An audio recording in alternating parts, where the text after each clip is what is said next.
gentlemen, my name is Bella and I'm part of the TEDx organizing team. So, thank you all here for being here today, and it's a pleasure to see everyone. In case you don't know, this is the very first TEDx event in Concordia, and it is entirely student-led. I would like to say thank you for everyone to come here and that really show that you guys appreciate the voice of the youth. Now I would like to welcome our head organizer, Andrew, to share some words. Welcome to the stage, Andrew.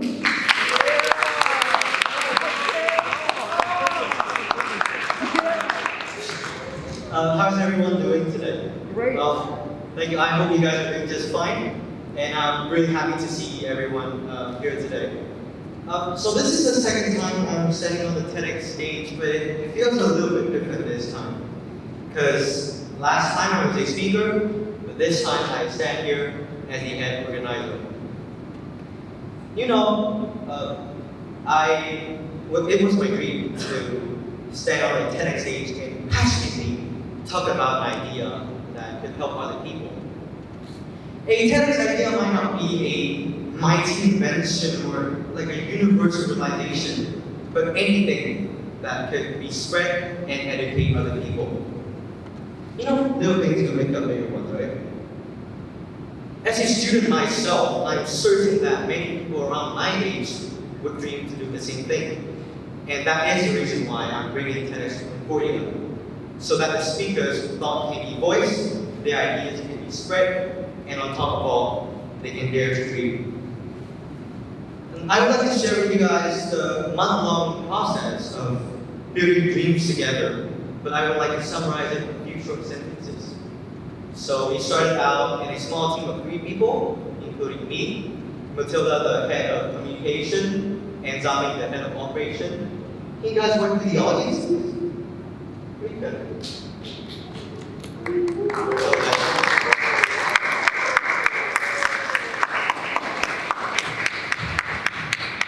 Then we worked super hard during our summer break to get the license approval from the TED organization.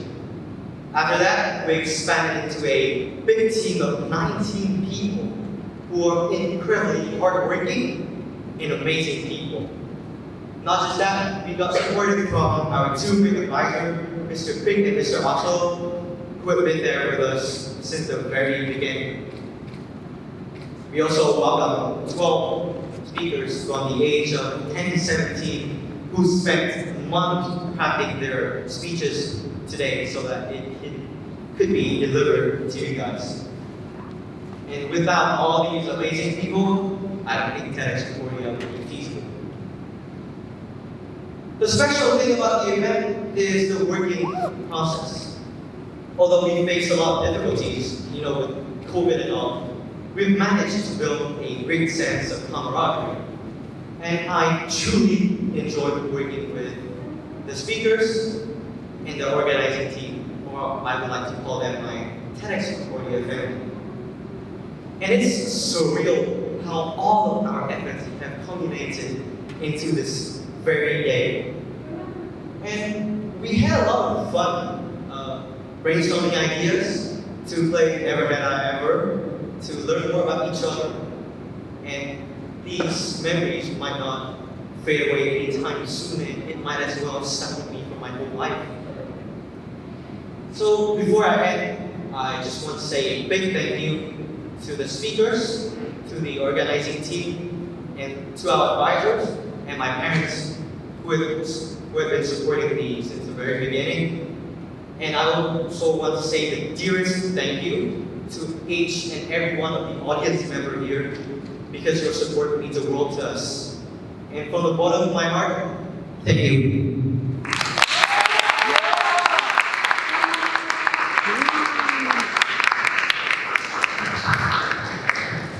Let's give another hand for our amazing head organizer. Before the event can begin, please take a moment to turn off the phone to turn your phone to silent mode. We also ask you to refrain from taking flash photography, and if you are going to take pictures or video, please do not hold it over your head. Also, please do not respect the speaker and keep quiet while they are presenting. And without further ado, let's begin TEDx Concordia International School, Hanoi. Our very first speaker, hi.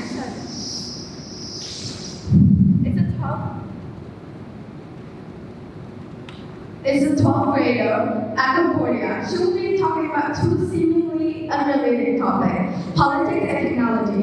Welcome to the stage, hi again.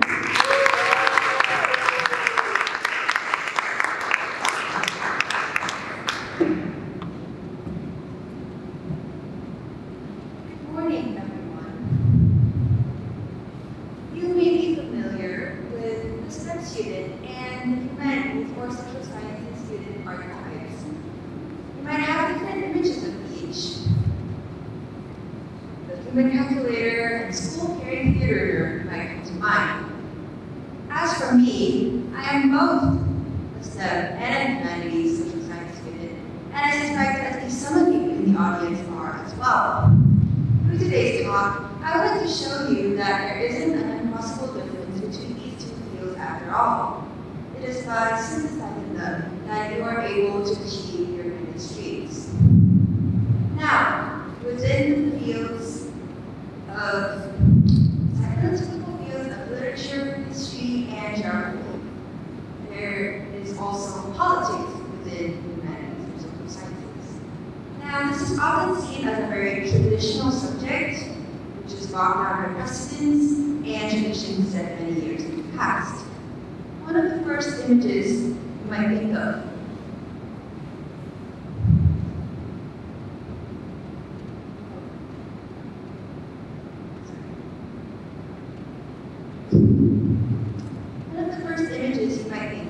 is the founding fathers.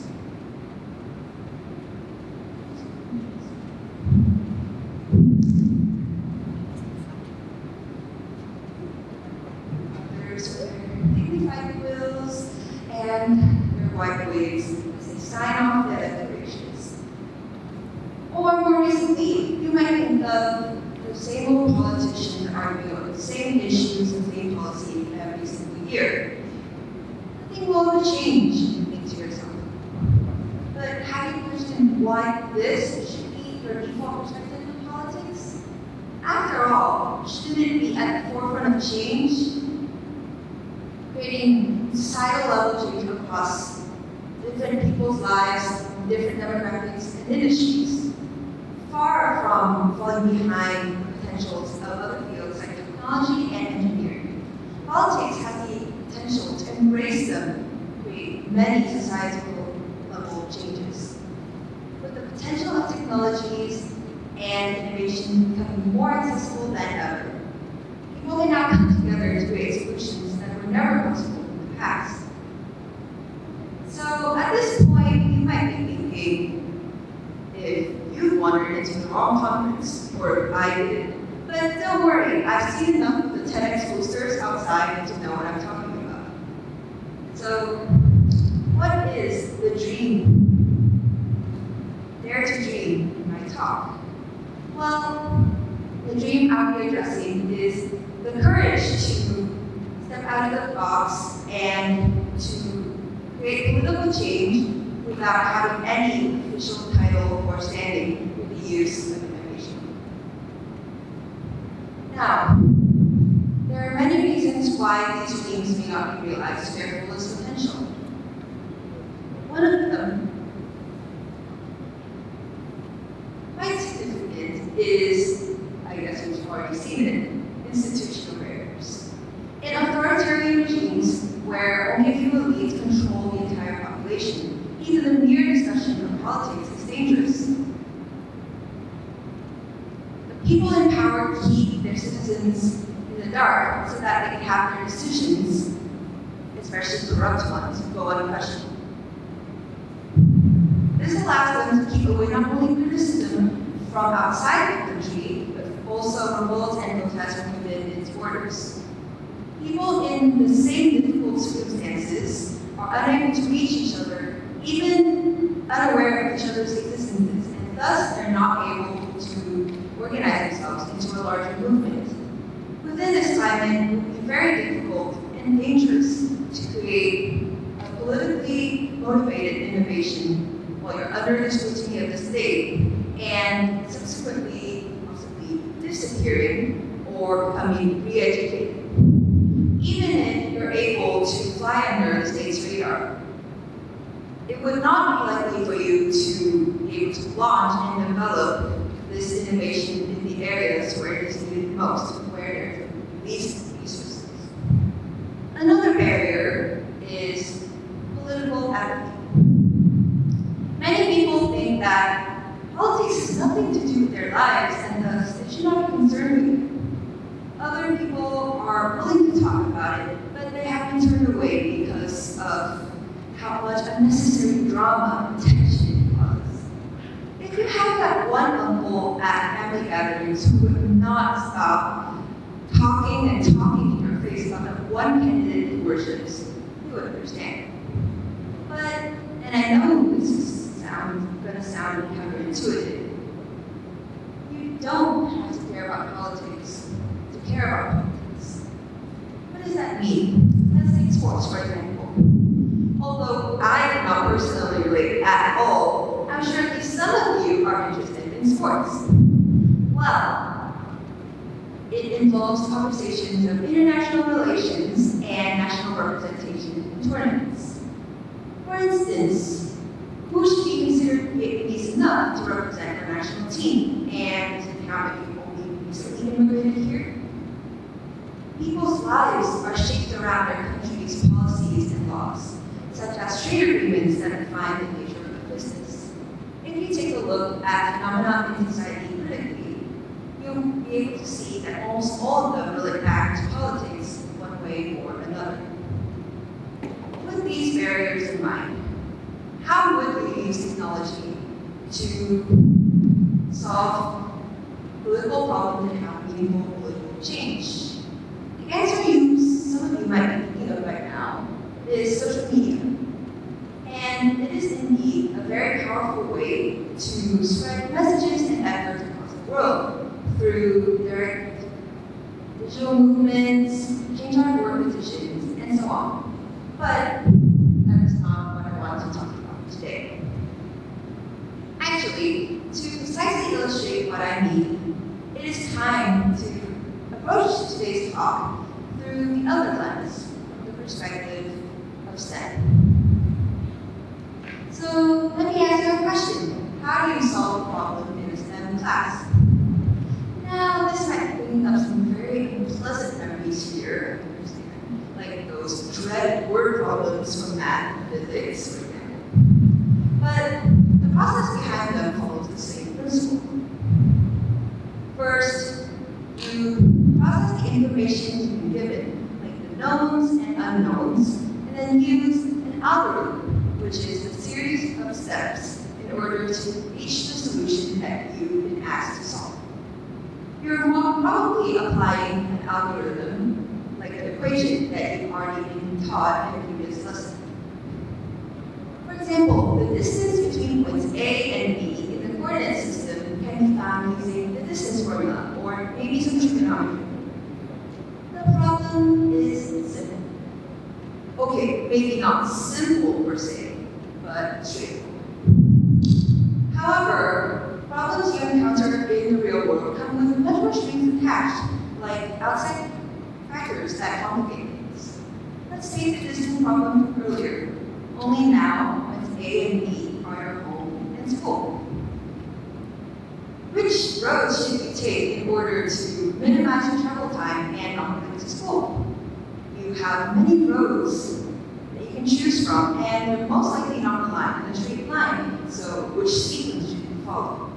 Keep in mind that this answer might change depending on the weather conditions or the traffic, and of course, your complete incredible luck in getting a red light at every single crossing. As you can see, things get complicated very quickly.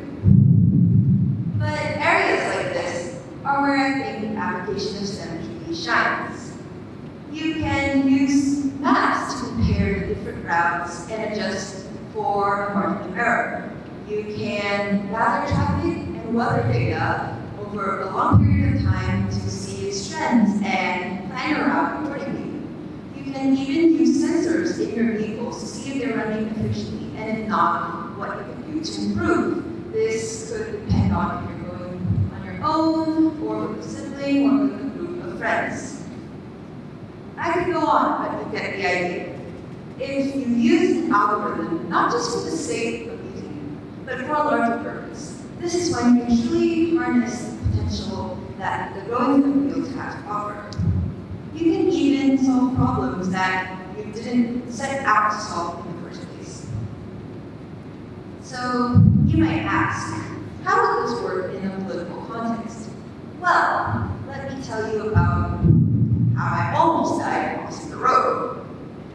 Okay, that might have been a slight exaggeration, but you know Vietnamese traffic, it certainly leaves the possibility open. So I was going to the walking street, Concordia Hanoi, with my parents. And as I walked to the edge of the pavement, the light across the street was green, so I confidently got onto the zebra crossing. Not even 5 seconds later, the glare of the car's headlights filled my vision.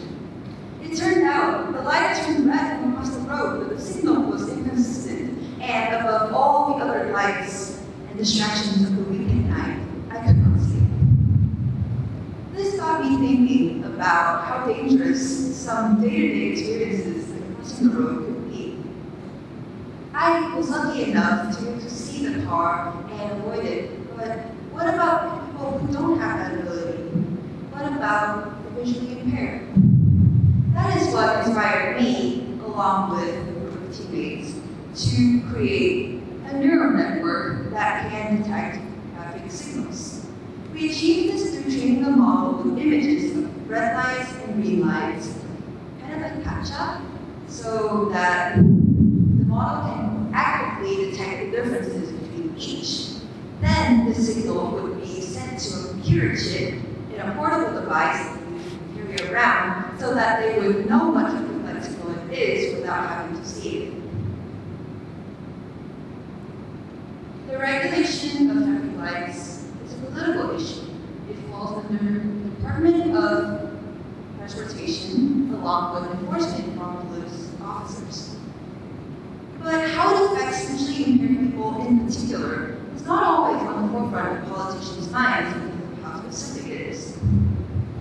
This prototype, this innovation, is one way of addressing a political issue, in this case, an oversight through technological innovation. It may only be a small change, but it does create a meaningful improvement in someone's quality of life, and this is already significant. At the same time, it's not like I would be doing the visually impaired anything wrong if my innovation failed to work. The trade-offs between pros and cons for me was clearly in the former. So this is not even to mention the innovations that can ripple out from this one prototype. Someone could take my idea and improve upon it by incorporating other signals like yellow lights and numerical countdowns. They could chart data on red lights and green lights and predict when it is most likely to be one signal or another, so that users can plan out when to cross the road ahead of time. If these innovations are widespread enough, they can even reach traffic light manufacturers and government officials who have the power to adapt traffic lights to make them more accessible and easier to use for everyone, especially minorities and groups who have difficulty crossing the road. The process doesn't have to stop at traffic lights. This would work for other ideas as well. A small and simple concept can transform into a widespread, meaningful improvement with the power of innovation and technology. So, what is the takeaway of what I've said? If you like STEM, you don't have to build machinery and algorithms just for the sake of building them. If you like these humanities and social sciences, such as politics, you don't have to stick to the traditional methods of getting things done. You don't even have to like politics in the first place. What you need to do find something that you're passionate about. Find something that bothers you in this world. Find something that needs to change but hasn't yet. Then dream big. The technologies and methods you use will follow. Thank you.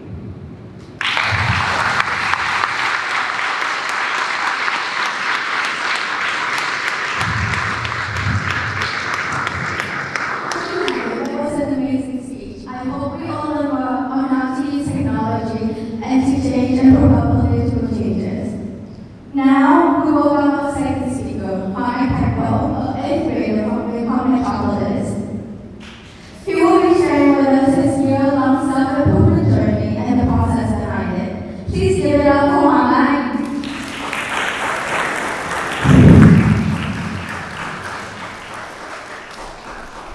Hello everyone, my name is Juan. Well, the question we be that in physical to physical, person to person, after 2 years of social discipline, isn't it? I feel like this can will begin with, thank you for the opportunity to discuss the influence of this pandemic on my career, or how to spend quality time with your parents. A challenge that every teenager should take on to build a strong character. Indeed, right? Well, I'm just kidding. In a sincere way, however, I am grateful that this pandemic has teach us many valuable lessons. Well, I have learned about the changes that each person needs to make in order to adapt to this global health risk. And one notable experience is that me and my mom have had the last lectures of Professor Browning house together. Professor Todd gave us an account of his final days fighting cancer, and even with a life and death situation, one could still find a way with every minute of life. So I basically thought this was the starting point for me to explore various topics regarding human psychology. So I did. So today I will share with you the three main topics that I have gathered using here. These topics reinforce each other and inform in a way that's simple. A, action planning, B, have information, and C, finding flow. So first of all, what is action planning? Well, when reading this book, the last lecture, my mom always keep repeating the two same messages of planning consistently and living every day that meets your ass. My image, she has always been a hero of planning, scheduling, and well, you could say a true accelerator. On the other hand, myself was a task forwarder. So basically, I set a lot of tasks in my list without doing them, and I guess this frustrated them all the time. So I mean, while still having the pleasant feeling of not completing those tasks. So she basically made me move to a digital calendar to improve my task management and also my time management. She also said a message of focus on goals that really matter. To myself at the time, I didn't value this much because I don't understand what it was. Well, what is goals that matter? What are goals that are important? Well, I switched the format from a paper format to a digital format, and well, I liked it. It was helpful to minimize and estimate time and pass onto a list so I can track my progress. And this has somehow had the elevating effect of bringing the back and as I have allocated time for fitness, academic, and life goals, and even after I completed those goals, for example, finishing a certain task or continuously at certain points, I certainly hire myself. And in fact, I was able to complete 80% of these tasks compared to 20 and 30% from these tasks I get here. To put it simply, action planning is like a map. This tells you where, when, how, and even sometimes why you should do this task. why does this task matter? Actually kind of teaches me that to manage my time and also to help me with the stuff that I like, to help me focus on goals that really matter. But I ask myself, how do I keep this on a consistent basis? What is the motivation to make this happen? Well, certainly it's action. This brings me my second idea of habit formation, where this is a tool that I have used to generate action. In the past, well, I ignored studying for most things because A, I saw this as a waste of time, and B, I didn't realize the importance of revision until the present. So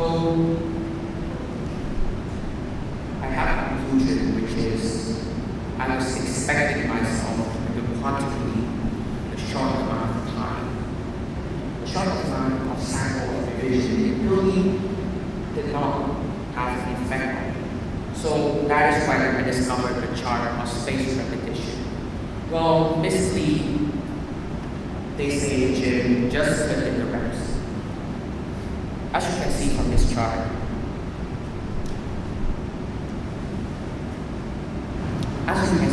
right here, at the fourth repetition, that you have learned something, the more good you are, and the more food you are. For example, you are revising your study material for a long time in the time, you remember the information more.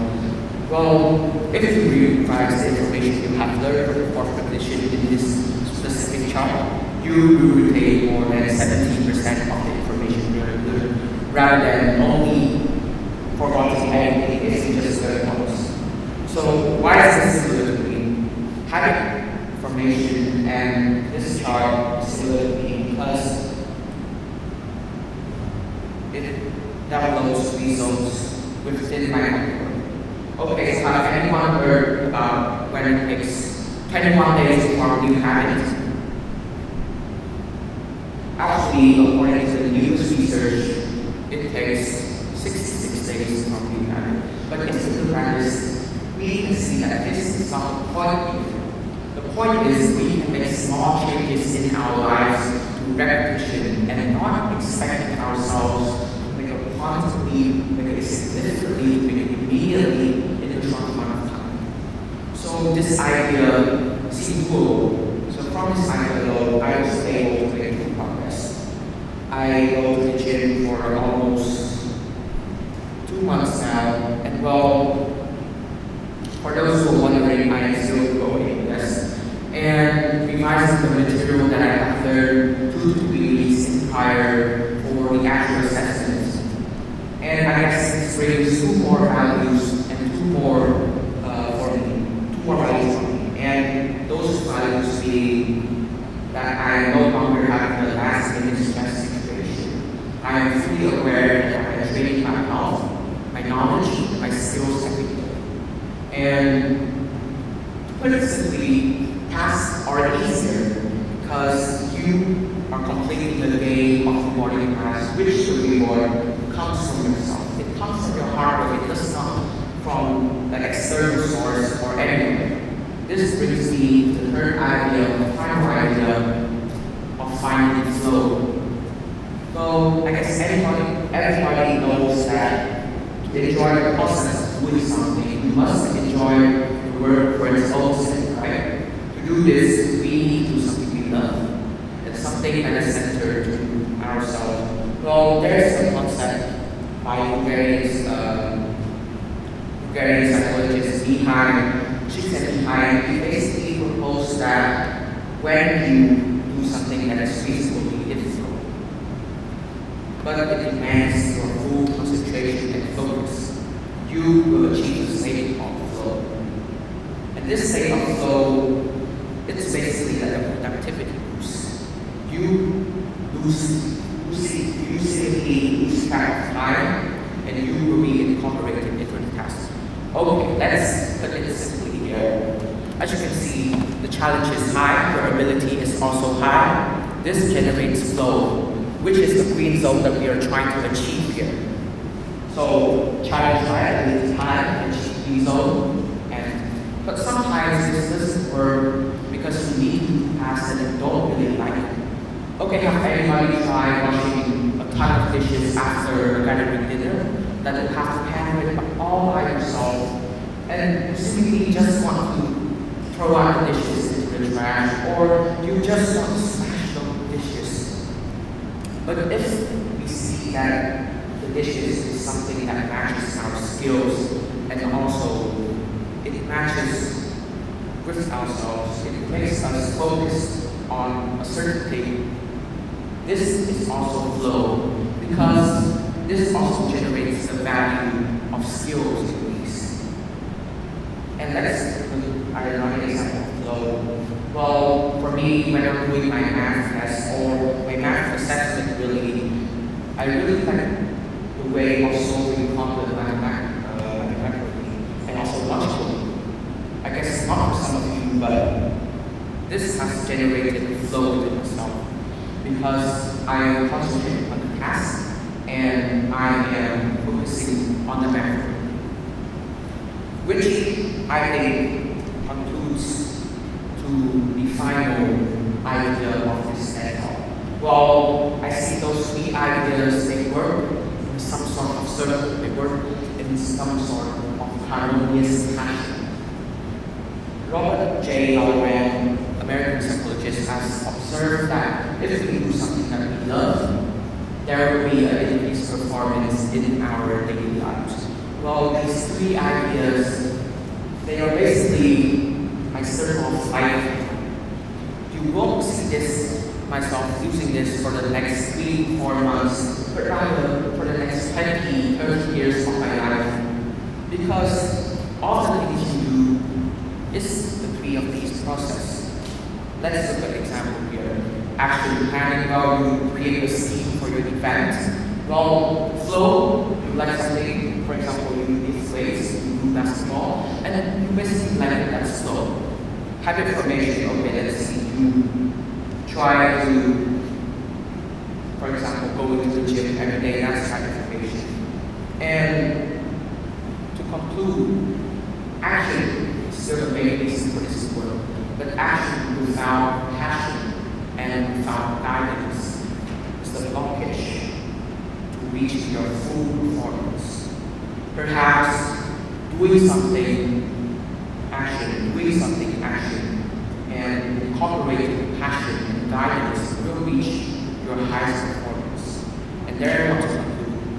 I have no special talents. I am simply passionately curious. Thank you.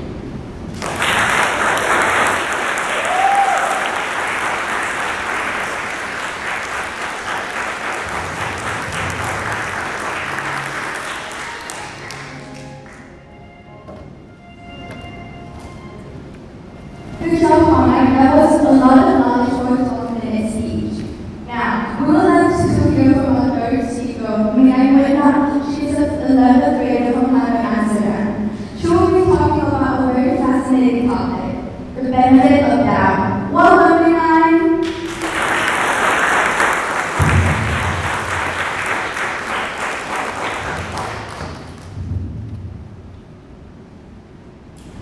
Hi everyone, my name is Mia.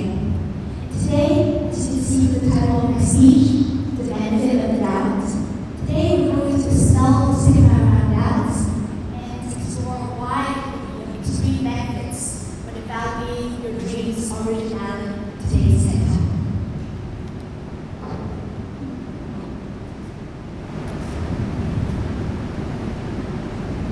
This is a story I want to share with all of you. So at my school, there's this club. And at the end of the school year, there was a time for all members of the club to apply to be the board of directors of the next year. The club had 4 events, and so at every event, I was constantly pressuring myself into outperforming others, striving to prove to the seniors that I was the ultimate choice for the president position. I worked extremely hard, sometimes even at the expense of my mental health or my studies. Sorry about that. And so the day finally came. The form was released, and at this moment, it was just one step away from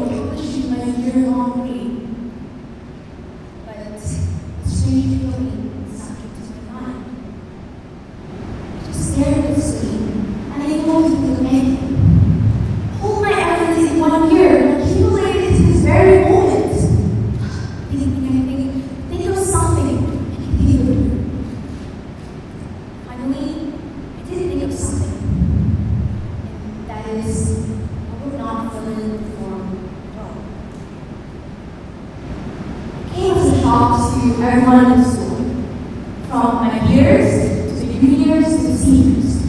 I myself was also in awe. I was always thinking that I was heading towards the right path. Yet, strangely moved me. Making me question, is my dream entirely mine? The answer to you now might be quite clear. My dream was not entirely mine. Yes, I was the one who wanted it to happen, but somewhere in the almost left my brain, I slowly came to achieve it just because I wanted to be recognized in school. I wanted to be seen and heard and known. I wanted to prove to all the seniors, all the juniors, all my friends that I was capable of leadership and influence. It was just others' validation. It wasn't feelings of me. Society has warped us into thinking that all dreams should be big. All dreams should be phenomenal. Something that one can even define success by. An ambitious person is labeled as lethargic, go away. If someone takes too long to pull up a dream, people will start jumping in and applying their own dreams onto that person. With the ever-increasing speed of technology and the rapid rate of knowledge expansion, the rat race and the upmost battle becomes steeper and steeper and ever. Many of us are caught in the rat race, struggling to penetrate at any cost. No one is allowed to slow down. No one is allowed to just pause for a moment and question whether what they're pursuing is really right for them. Doubts and thoughts are labeled as signs of indecisiveness, something very undesirable for such a bright person that every one of us aspires to. Rushing headlong to your dreams amidst all the red flags is heralded as irrational, despite its very own rationality. I was a lot of times subject of those comments. You're thinking too much. Oh my god, you'd be so dubious. What were you thinking? Oh, okay, I get it. It's not a big deal. I really understand. But wait, are you really sure the position to drop the president position? Oh my god, you just say coward because you think you would not get the position. Stop being so indecisive. Oh wait, hold on. I think the first line was someone else's. The rest was actually mine to myself. My point is, it is undeniably hard for you to get out of this vicious circle that you have been hell-bent on since the very first days of your life. And since you're predisposed to design thinking, even doubt yourself more. Should you let go of your dreams or should you hang on to the very end? And so I've come up with a bit of a peculiar way for you to sort out your feelings. And here I call 3 types of doubts that you may encounter. The first one being you're ready. You don't feel like you're good enough for something. The second one is your judgment. You feel like people will judge you on the basis of your dreams. And lastly, I don't know how and what I'm feeling, but it just doesn't seem right. And for me, this is the kind of doubt that determines whether your dreams are actually worth it. See, the weird sensation I had on deciding to go forward on a long time dream, I did not have the energy, the enthusiasm needed to undertake the position. I don't have this weird adrenaline rush with thinking how I can make the club into a better place. I no longer feel committed to the club events. And so if you're experiencing this third type of doubt, I encourage you to just pause for a moment and figure out your dreams for yourself. Maybe it's what prepares something. Maybe you can just better to accomplish that. Maybe with me. It's how you want everyone to see us. Whatever the room is in, just pause for a moment and figure out for yourself. Now, some of you may be wondering, can I in any way utilize the first 2 types of doubts to help you do something when your dreams are actually yours?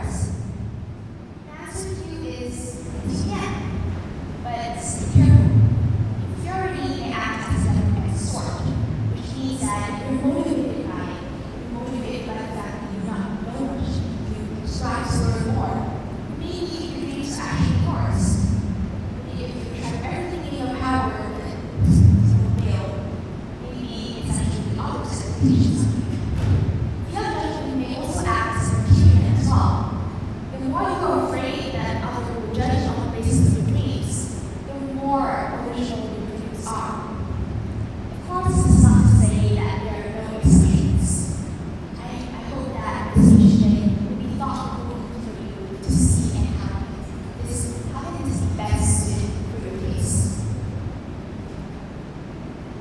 Doubts can sometimes open up new opportunities that you have not seen before.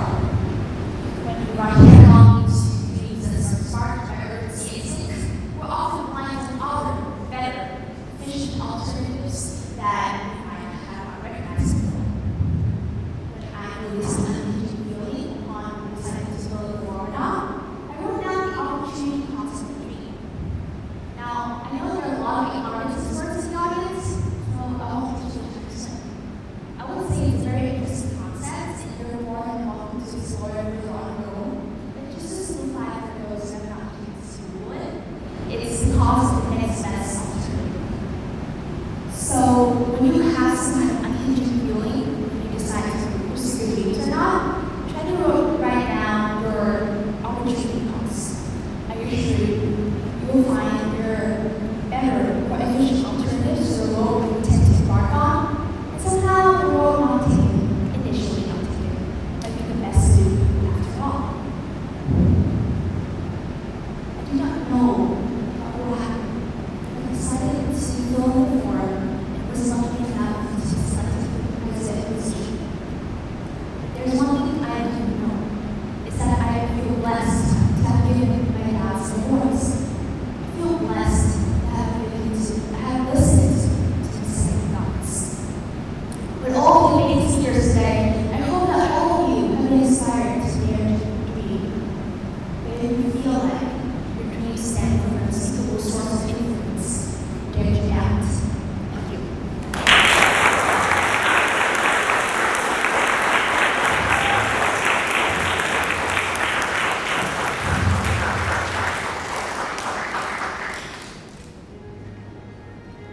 Welcome back, everyone. I hope you have a nice break to relax. So now, after we come back, be ready for more fantastic speeches. As Shah said, welcome our fourth speaker, Nick Danforth is a 11th grader from British International School. She will be talking about a very interesting topic, the importance of failure and to realize your dream. Welcome to the stage, Nick Dan.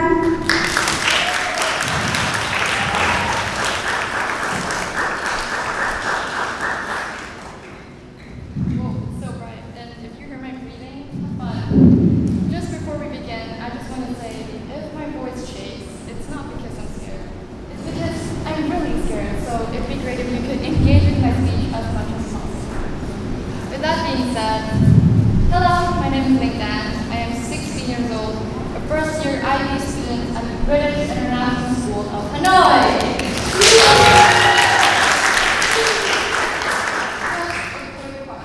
Who here is late or dare raise your hand if you have? Okay, most of us. Last year we had a chocolate. Remember the adrenaline rush we had? We had September here. That's true crush. Yell this in public. A dare was something full of courage. Regardless of how stupid it can be, it implies our willingness to do it. I mean, common knowledge is relevant or dignity that push our friends, right? Thus, dare to dream means dare to do. So much time, effort, and money into planning and executing these dreams. All while the questions loom: what if I have the wrong dream? What if it doesn't come out well? What if I fail? Fail. You're going to hear that word a lot throughout this sentence. Allow me to give it a different image. We often hear about how failures are our greatest teachers, that we should not be scared. However, it is not failure itself that we are scared of. Something goes wrong, that will not make sense. We are more scared of how failure exposes us, the things we fight to bear within our consciousness. Failure confirms our insecurities, our incompetence, and failure disappoints those around us. Although I never dreamt of being a professional athlete, being good at sports is something I was proud of, an important part of my identity growing up. I started playing football, American school, soccer as football was self-explanatory enough, when I was 10 years old. And I started to become recognized for it. To my friends, family, extended family, teachers, and I liked it. I liked that recognition. I was worth something. That was until my anxiety began to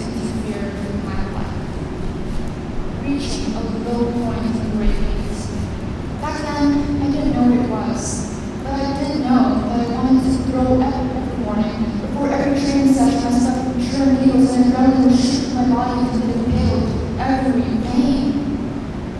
Some weeks go by and my brain forgets that everything will be okay. That year in grade 8, I was selected to be a part of an adult sports competition abroad. This is me playing football in 2019. If it wasn't enough, legs were gone. There were months and months of grueling training. There were days when I could barely bring myself to wait on freezing winter mornings that I didn't know the meals and managed to stay warm and raise my bed to come to practice. Practice after school, practice after weekend. Practice is perfect, right? Why? Why did I stand empty-handed, medalist, watching my friends celebrate their success from afar? Years later, I still lie in bed, staring at the singular room, ripping at my shirt as my heart tightens, as tears stream down my face and uneven gas stagger out of my lungs, which is like, am I not enough? What do I do wrong? Do I need to fix it? Back around my mind. As I crouched in front of the person I needed the most validation from, I could feel their eyes casting a net over my body where the pain lies, not in the tightness of the rope, but the possibility that it might be impossible to untangle. I was crouching in front of the mirror. Don't get me wrong, I was extremely proud of my friends for their accomplishments, and I couldn't have asked for a better team. I just couldn't be proud of myself and have the least number of medals. That to me was humiliating. To you, it may not seem like much, but this one failure knocked over another and another. In my head, I created an intricate web of shame. I thought so undeserved success is so unlovable. The more I tried to hide my insecurities, the more I became obsessed with them. I was running a relentless race away from the shame that claws of my past. Friends, if you're watching, this is why I continuously find a simple trial of volleyball. I became distant from sports altogether. Something that I once considered my passion. It may not be sports for you, perhaps school, debate, music, art, whatever it is. To fail at something that defines you, gives you pride and security, will always be painful. Chasing big dreams is your life focus. You'll grow into attention on worth choice. If the dream falls apart, so do we. And that's exactly the problem. Dare to dream, dare I say, it's not about achieving a career. So I'm going to slow there. I promise you, I have never told anyone about my football story, but I'm telling you now because I want to be able to do what I'm about to say. There was a very famous saying said long ago, in the year 1849. French writer Jean-Baptiste coined the saying, plus ça change, plus c'est la même chose.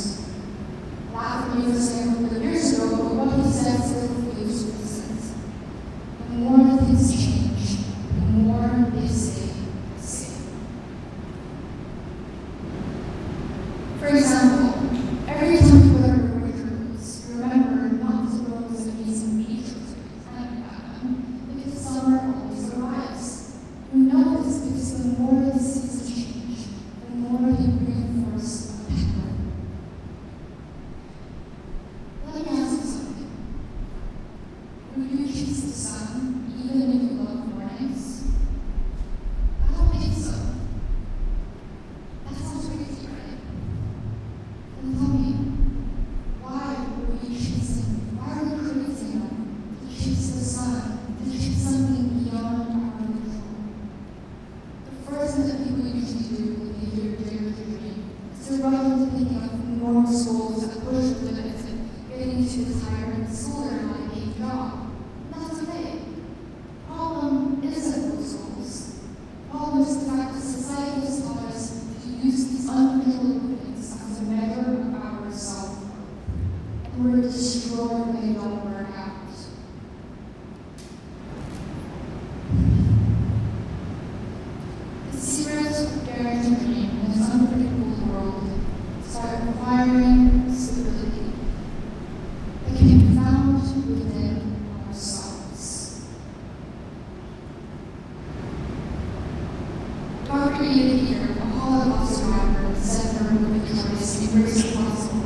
no one can take away from you what you have put in your mind.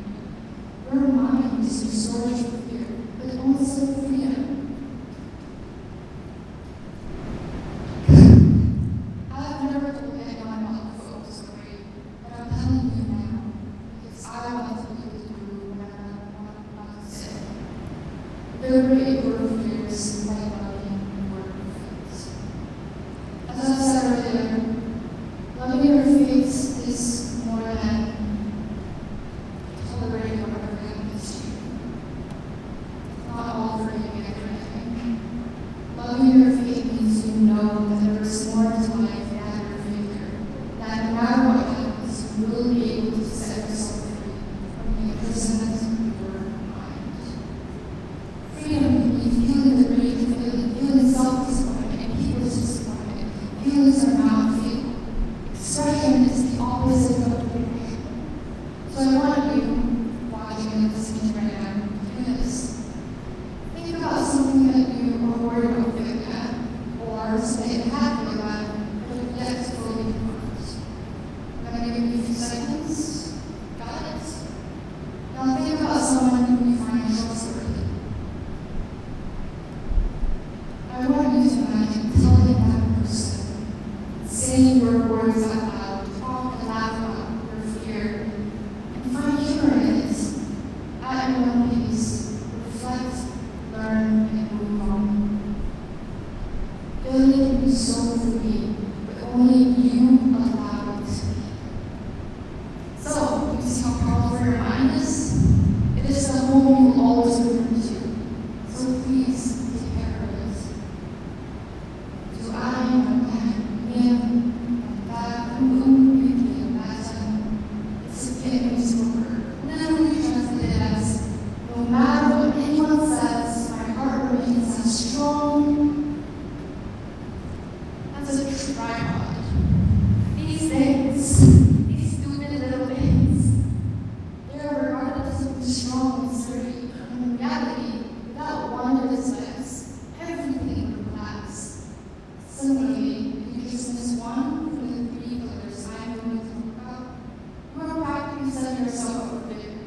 But at the same time, once you learn these actionable steps, you will be able to find stability in yourself. In this unpredictable world, overcome your fear of failure. First, we start with knowledge. Now, I am not talking about reciting school materials like parents. Knowledge is beyond the parameters of research. Because every day, people will present to you a lesson, and it doesn't have to be you. You can forever learn something that becomes a part of you until you can use it. Knowledge is something you learn about yourself, the people around you, your environment, your mistakes, your argument, etc. Since the start of 2022, I admitted I've been writing something I learned before sleeping. My phone WhatsApp. Because we all know, oh yeah, I'll remember it. It doesn't work, okay, so write it down. I know you don't take this your class. So, I really appreciate it. You could write down at least 3 things you heard from my speech or another speaker's speech. When you do that, you are 1, listening and collecting information. Number 2, you are analyzing what is most important. And number 3, you are drawing your own conclusions. What we're doing is practicing self-learning. This is the key skill of our society. In fact, according to a study conducted by the world's largest staff consulting agency, they basically help people find jobs. For every 25 agent managers, 21 are open to hiring you if you're willing to learn. And 62%, more than half of the employees surveyed, said they have been offered a job even though their skills didn't match the exact job qualifications.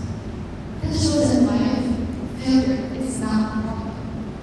The problem is when you realize nothing from your failure.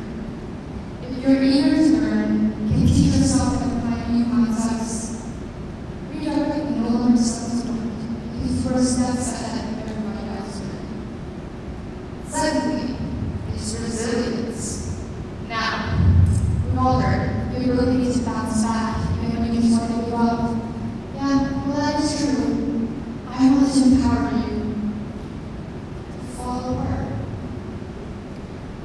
and bounce back, fall apart. Allow yourself to hurt, because hurting is good. Humans must hurt in order to heal. The courage to feel yourself feeling is unspoken, but formidably loud.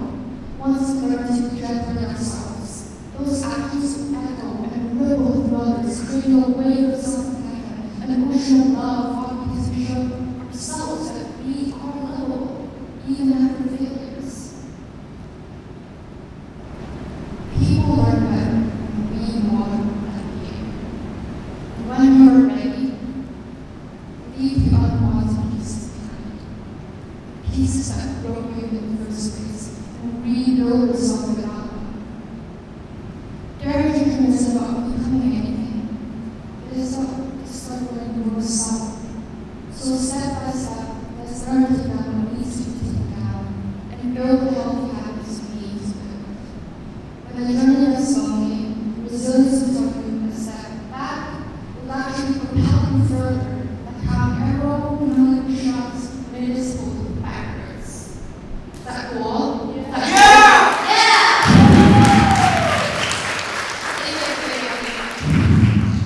And finally, number 3 is to have morals. Now, I don't know if you know this person, he's not that famous, Adolf Hitler, you know that guy. You know that he had the knowledge and resilience, but lack of morals. It became a dictator that murdered and gave trauma to millions and millions of people. When you dream, you have the capability of creating change. But with so much power, which I have, comes great responsibility. So always, challenge your values and question the consequences of your actions. Your morals act as a compass to navigate whether your dream is worth pursuing. I am not perfect.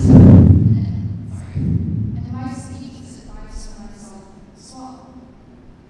The only person who mastered these teachings is Buddha, because these principles actually directly stem from Buddhism. My dad taught me these 3 pillars, and I simply expanded on them. So I hope this advice gave me tremendous comfort when you have to you.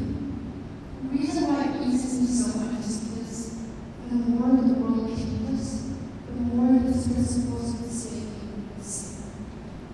If we all can practice a little every day, work on ourselves, and live more intentionally, we will build a world full of purpose. So, I dare you to overcome your fear of failure by loving your fate. I dare you to overcome your fear of failure by being ready to redirect your life, by building yourself a tripod, knowledge, resilience, and morals. Because those 3 attributes could honestly pull up any dream. Amidst the changing world, with an ever-growing desire for success. Pause. Find stability within yourself and love yourself because you are the biggest dream you will ever work on in life. Coming to the end of the speech, I can finally say, be empowered to dare to dream because no matter what happens, you will be okay. Thank you.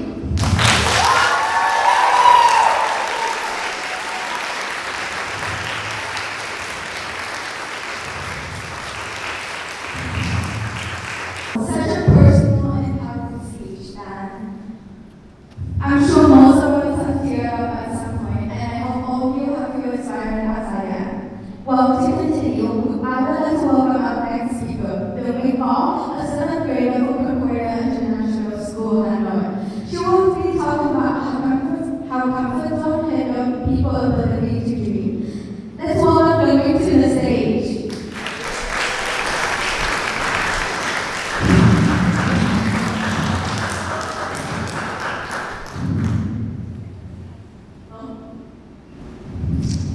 I apologize if I raised this remind everyone once in a while.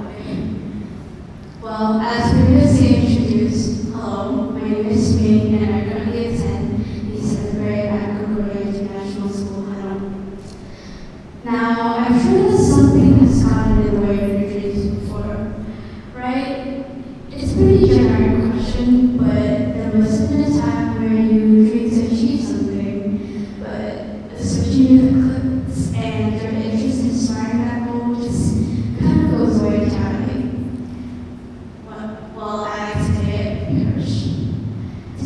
I'll be asking a question for you.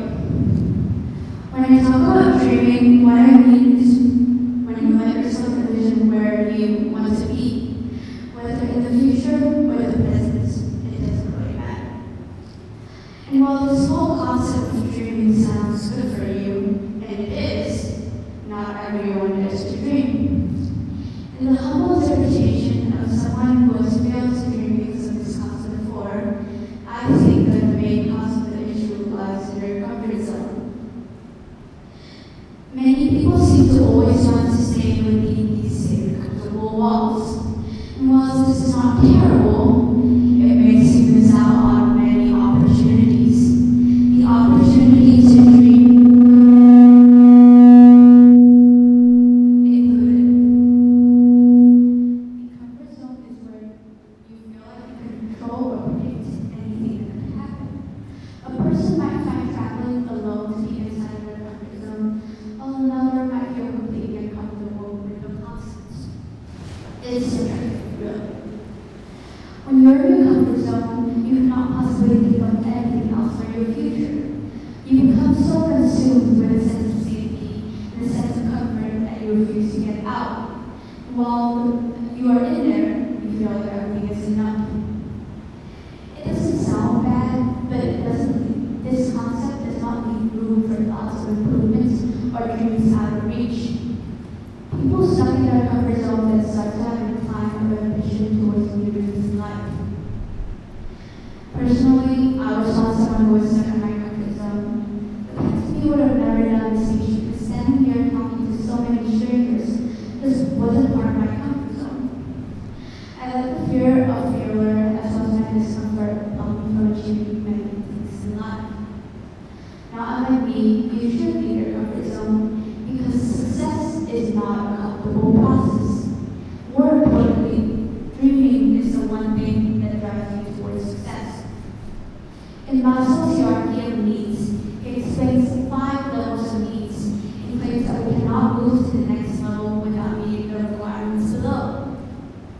The 5 levels of needs include physiological needs, air, water, food, clothing, sleep, you get the point.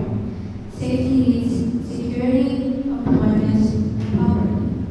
Love and belonging, the 3rd level. Friendship, intimacy, and a sense of belonging. Esteem, respect, status, recognition for yourself. And self-actualization, the desire to be the most that one can be. Leaving your comfort zone may bring you to the level of self-actualization and esteem, which happens when you realize your full potential and have the desire to use the full extent of your caliber. Then you can maximize this newfound ability and strive in a more practical way towards your goals. There's a great story that talks about this whole concept of self-actualization and comfort zone. Once upon a time, two eagles belonged to a king. The king greatly feared the eagle, so of course he hired a caretaker to take care of them. The bond between the man and the eagle grew so great that they did not need to be caged. This would mean that they could go anywhere at any time. One day, the king visited the eagle and wanted to see them fly. And while one flew high up in the sky, the other only flew for a few seconds before returning to where it once was, on a branch. The king was visibly confused, and the caretaker explained that it was a habit of the eagle, and that the eagle would usually never leave its branch. At the least, the king was determined to make the second eagle fly, so he hired multiple scholars to solve the issue. Guess what? All of them failed, compared to a farmer who was able to solve the problem. The farmer simply cut the branch that the eagle was previously sitting in, and the eagle, who had no choice, began to fly high in the sky. The story shows how many of us have the potential, like this eagle, to strive, but underestimate ourselves and fail to leave this comfort zone of habitual routine. You can see that once the eagle moved away from its comfort zone, its mind got to look at near things, and it experienced a sense of self-actualization. It realized how far it could hide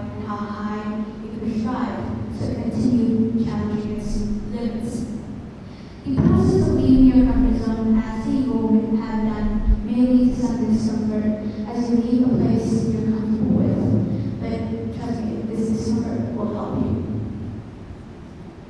Moving on. Now that I've shown you what hinders your dream, how can you actually dream? To dream, you should leave your comfort zone. It sounds simple enough, but it takes effort to get through. A good place to start is by challenging your common beliefs and doing things differently. For instance, if you're used to making toast in the morning, try making a waffle instead.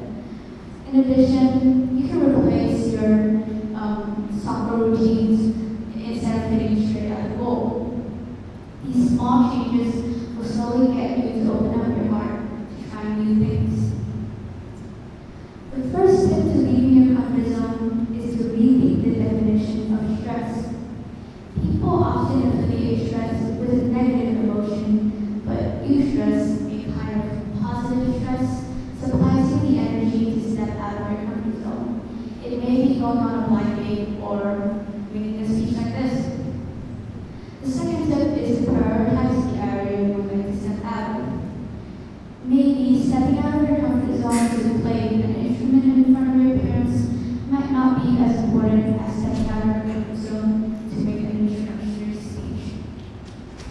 The third and final tip is to take it slowly. Stepping out of your comfort zone is a hard thing, so you should take each step with caution. If you have to step out of your comfort zone to make a long speech like this, you may want to start with presenting small speeches in the mirror to yourself, and then expanding into longer speeches with friends. While we're on the topic of taking it slowly, it's good to keep your seatbelts on in mind. The small states that when you are too safe and comfortable, indicated by the yellow part, you remain in your comfort zone and you fail to make any progress in performance. Once your stress becomes eustress and you experience mild nervousness, your performance and activity reaches the peak. But when you panic, indicated by the red part, your performance decreases to even lower than when you were previously in your comfort zone. A lot of people attempt to do this, leading to panic, and those people then retreat back to their comfort zone. Though eustress and mild nervousness is needed in the process, it is not needed when it comes to irrational panic. Sometimes, even though it's not necessarily recommended, it may be better to retreat back to your comfort zone. Today, I have elaborated on what stops people from dreaming and how you can actually dream. From my intendedly educational speech, I hope that you learned something new about the mystical concept of finished dream. Remember to never let anyone's opinion affect dreams that only you will truly understand. Thank you very much.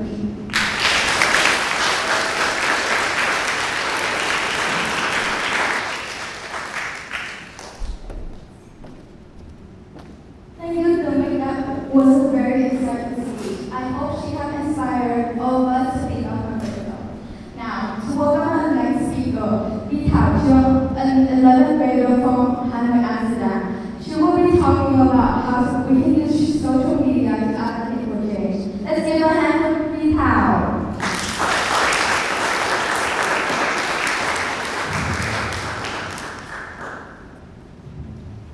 Hi everyone. So to start things off, I'd like to ask, who here owns a smartphone? So out of those who do have a smartphone, who here uses at least one form of social media? The Instagram, Twitter, TikTok, Facebook, anything. Okay, thank you.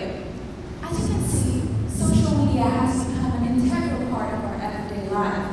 This thing, which used to be a novelty just a couple of decades back, has now forever altered the way that we operate in society. Every day we wake up and interact with social media, whether it is to text or phone a friend, to catch up with your favorite celebrities, to get your sources of news, or to watch TEDx videos. Hi! And when I mean that everyone is using social media, I mean literally everyone. Let the numbers speak for itself. 4.55 billion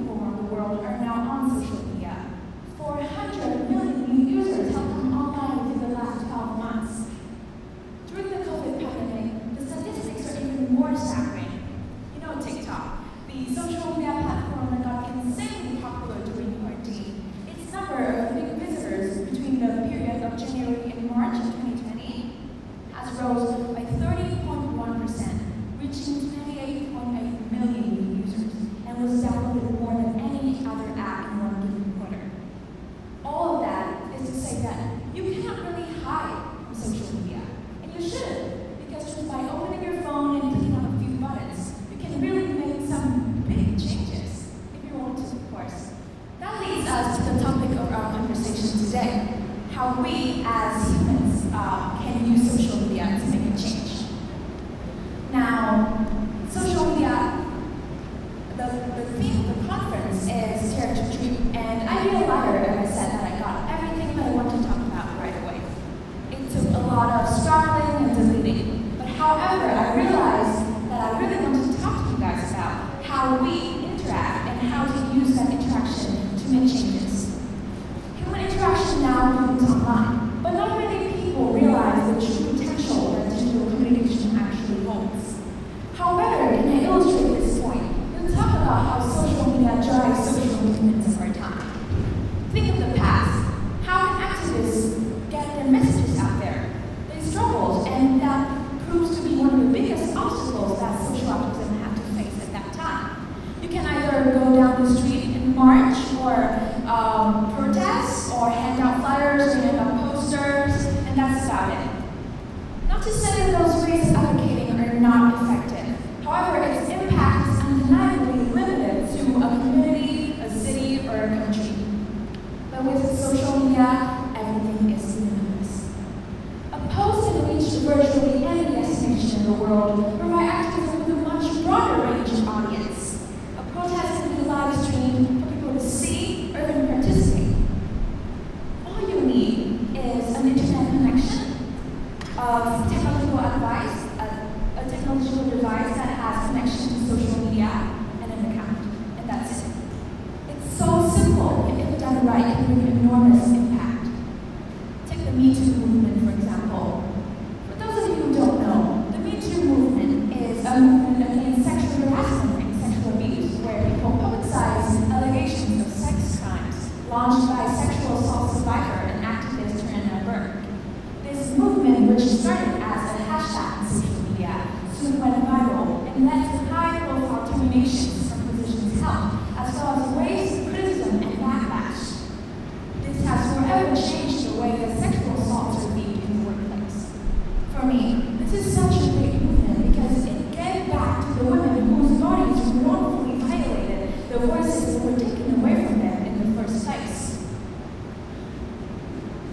My next point is that the consumers are also the creators. If you think about this, you have social media and you consume that social media every day. However, it is very easy for you to become the creators of that content. For this point, I actually have a story myself. Growing up, I was not the smallest kid. There's nothing wrong with that, except for the fact that people care a little too much about how I looked. It's not the easiest thing having this notion of an ideal body, a beauty standards forced upon you from such a young age. I soon realized that maybe I'm not what I'm looking for in a so-called pretty girl, which it's heartbreaking in itself when looking back, because no girl should feel that they're not worthy of love just because they don't look like what is shown on TV. Naturally, I shy away from speaking up and resorted to books. I adore reading, because in this fictional world, no character takes up any position to perform, maybe just through descriptions scattered throughout the story. And I use my own imagination to fill out the rest. As I grew up, I started reading non-fiction, both in Vietnamese and English, and this is when I really got a chance to immerse myself in very interesting concepts, and one of them is feminism and gender studies. I adored A Room of One's Own by Virginia Woolf, The Second Sex by Simone de Beauvoir, and Judith Butler's Gender Trouble. The more I care about this topic, the more content related to this topic started appearing on my social media. I started watching videos of admirable, strong women talking about gender equality, about body image. And I do not think myself competent enough to explain this long-lasting, powerful movements. But through my journal graphs, I felt like for the first time in my life, I wanted to speak up. And I really want to make a change. That sounds very dramatic, but fluent English, which is great. So at this point in time, I knew how to write. I knew what to write about. What do I do now? I can go out the streets and march and protest. Not really an option here. I can start a social movement. How about that? You can barely take care of yourself. You cannot do that. I created my own platform. That's right, because the internet has everything. And I started my blog. It is a small blog, I'd say, but it is the result of my knowledge and my effort regardless. I remember thinking to myself, if I could make just one girl that happened to stumble upon it, feel like she's worthy of love, feel like she's strong, or an audience that educate themselves on what's going on in the world, then I have accomplished my goal, whatever that means. And I think that I want to say this to stress that you don't need a massive following or an outreach to be speaking up. Just start by doing the things that you care about the most. On this platform, I share stories and I linked it to bigger social issues and give my own opinions. And it is really great because I do not only do this just because I want to do it, but I really want to show people, especially teenage girls like me, that who often when they speak up are deemed as nosy or unrealistic or ridiculous. So now, you might ask me, how can you don't need any massive form of social media so that you don't need a massive form of following so that you have to speak up. So now you might ask, how can how can I speak out? How can I do this? This is not an easy thing. But if I end my speech here, you would probably think of social media as this kind of picture-perfect platform that you can do whatever you want with. And the truth is never that ideal. Everyone can say anything online, and this leads to numerous problems, such as misinformation being spread around very easily, even though there are censorships, and digital movements can be entirely performative without any actual real-life actions. One thing that I really want to bring up today is the body positivity movement. You might notice, right, that this movement is seemingly perfect on paper. It encourages you to love yourself no matter what shapes or sizes. And I don't want to say nothing too bad about it, since I myself have benefited from the premise. However, this trend soon turned into this kind of toxic positivity. You have to be happy all the time. You have to smile all the time. You have to be happy. You have to think that you're beautiful. Even though constantly you're being fed this idea that there are bodies that are that people think are more attractive than yours, and being able, having to kind of reject the sad feelings, it's not really the way to go. Instead of that, how about you practice body neutrality, where you think of the body as this kind of display for your wisdom, your intellect, your personality. I think that's a much healthier approach to this matter. With all that said, it's undeniable that the future of social movements are online.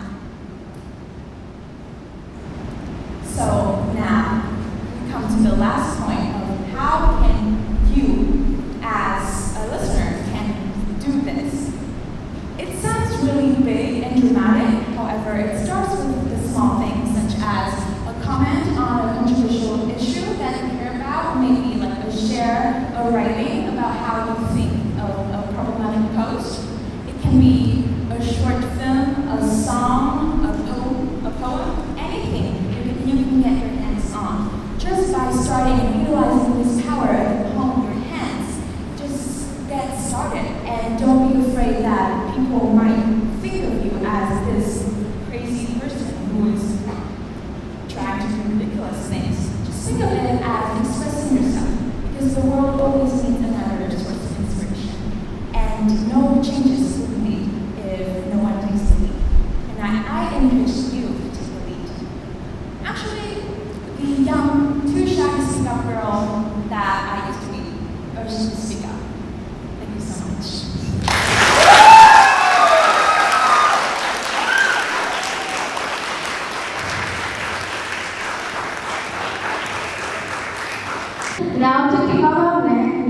next session, I would like to welcome our seventh speaker, Sabine Chin. She is a fifth grader from Concordia and one of the two youngest speakers at this event. Her speech will be about the ingredient needed to excel and in our modern world. The stage is yours, Sabine.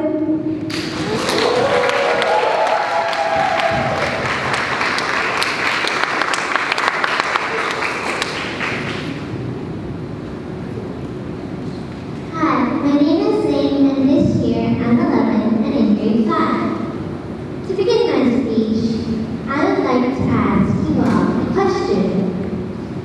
What's Beethoven's favorite fruit? Okay, it's actually really quite simple because obviously Beethoven's favorite fruit is the banana.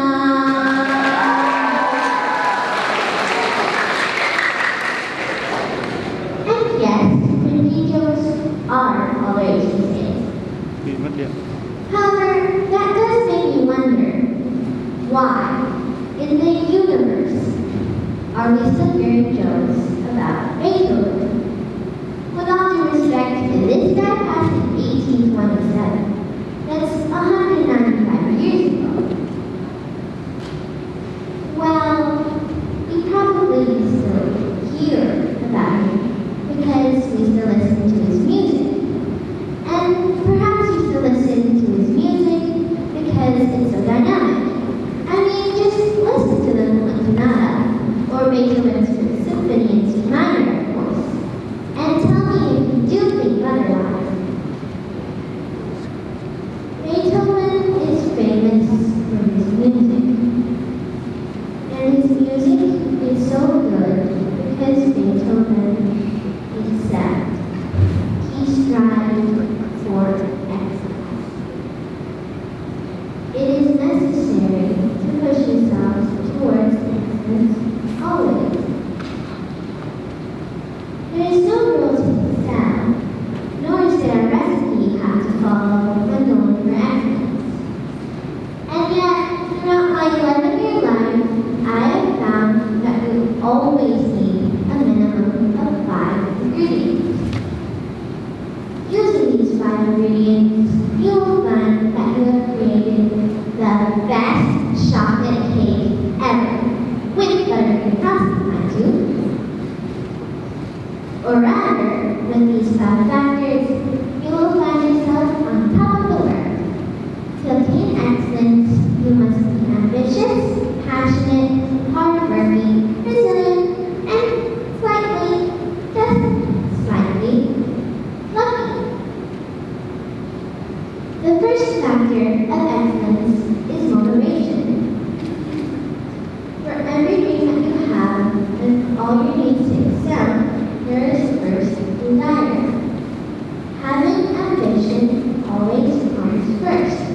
Motivation is needed in order to do something well. And when we humans start doing something, we all ask ourselves, what do I want? What is pushing me to do this? For what purpose is this? And who or what is this for? If you lack a motivation for something, you can't complete it with excellence. Taking New Year's resolution as an example, many people set goals for themselves starting from the beginning of the new year. And yet, do you think that the majority of people really and truly follow their New Year's resolution? Well, from a personal opinion and perspective, I certainly do not myself. Of course, I can say and think to myself about how I would excel while I refresh this year. The real question is, will I start writing French this year?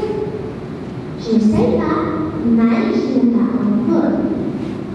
I don't know, but I haven't yet. And just in case you're wondering, I did get that phrase in Google Translate.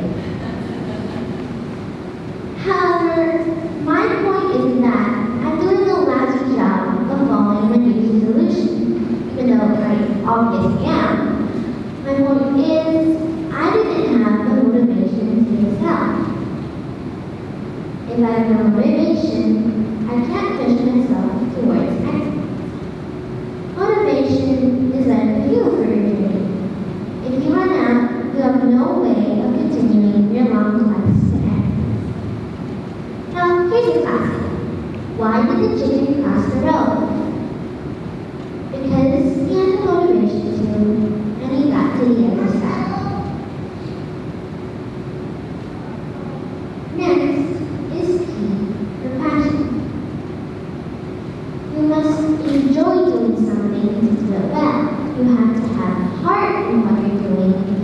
be excellent.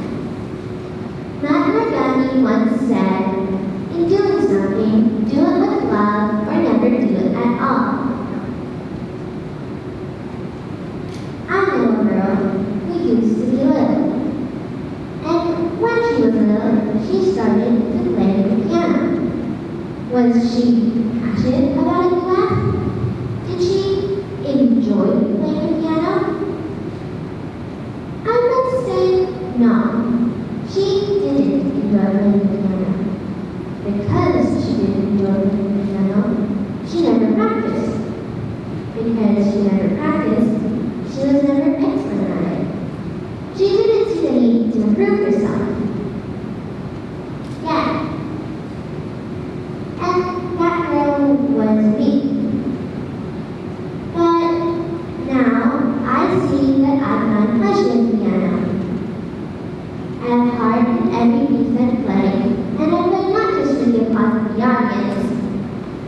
Okay, perhaps I do, because really, who doesn't like the applause of the audience, right?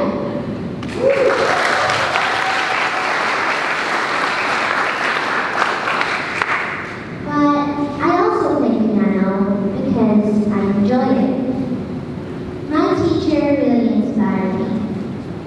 He told me that when he was in university, he practiced piano for 8 hours every day. From 9 in the morning to 12 in the afternoon, and from 1 in the afternoon to 6 in the evening. But he said, and I quote, but it didn't matter, because I loved it.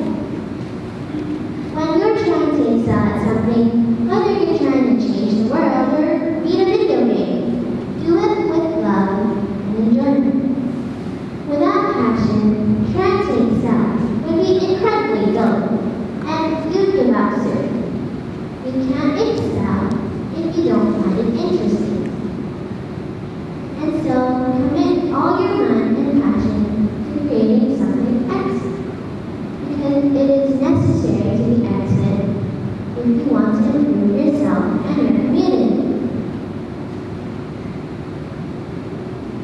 To obtain excellence, you must also be hardworking.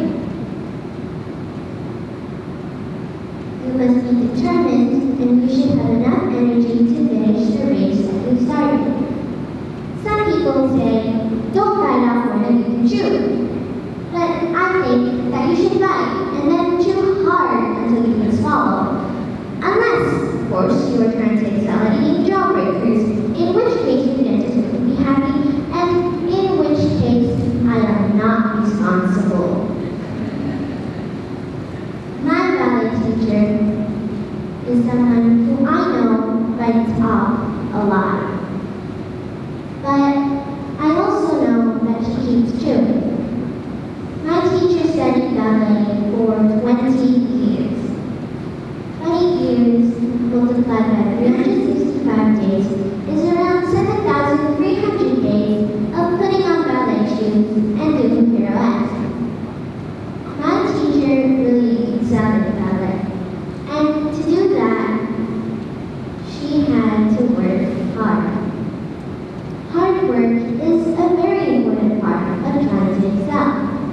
First, you have the motivation and passion for it, and then you have to work hard to make it real.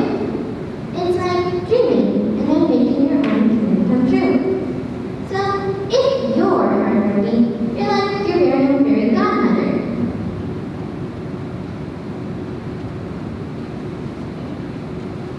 The next factor of excellence is resistance. To see it through what is done is to be resilient. I think that to be resilient, you must get into the habit of doing it, to keep trying and to not give up. You must also have self-discipline too. First, I want to ask you all, does walking have its excellence?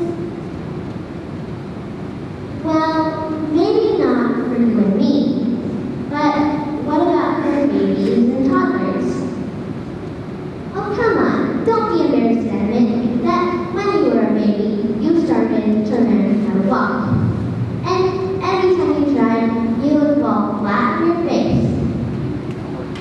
but you would get up soon, and you would try again soon, and you would undoubtedly fall again soon.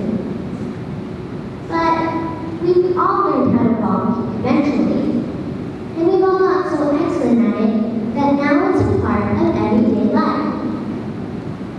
It took great persistence to excel in our earlier years. It still is now, and always will. Being persistent, no matter how many times you fall or fail, is essential when you excel.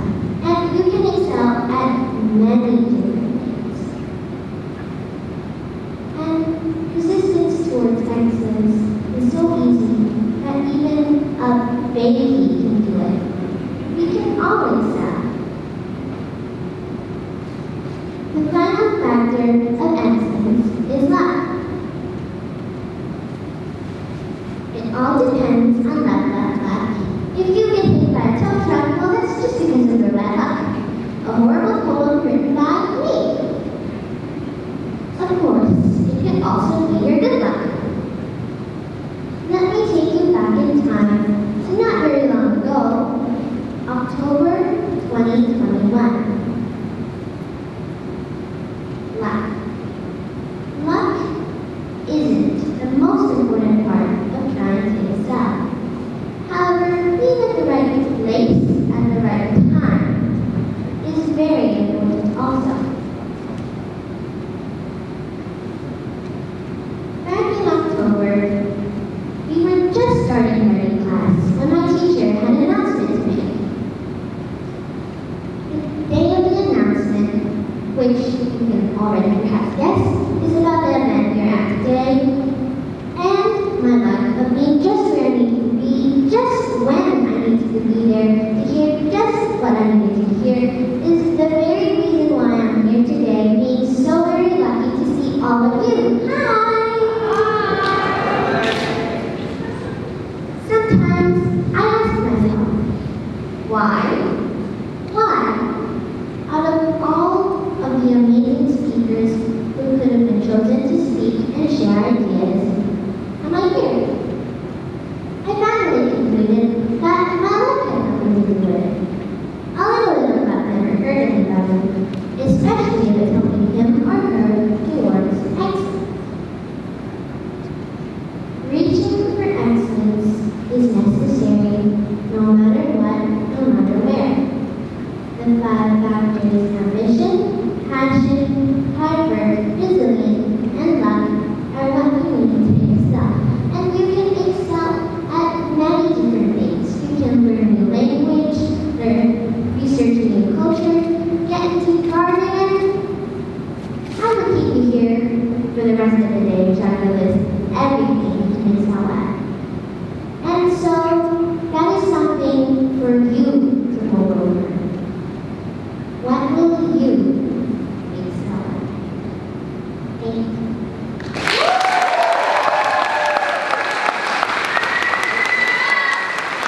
Wow, what an exceptional speech from Zalay. Now, to the next speaker, I would like to welcome Karen Iwashiro. She will be talking, she is an 11th grader from Concordia, and she will be talking about the negative impact of perfectionism. Give it up for my girl, Karen!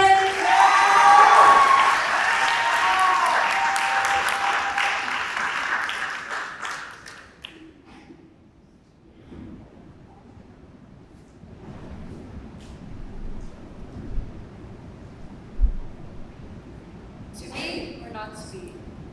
That is the question.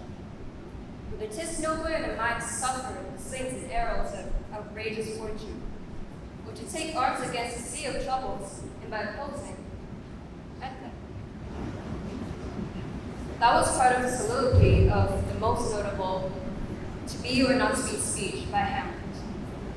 I first read Hamlet, which is a famous work by Shakespeare, in early middle school, although I didn't understand much of the work. The language was way too difficult for an English beginner, and I felt the plot was, well, basic and boring. It was until recently that I uncovered the true complexity of the work.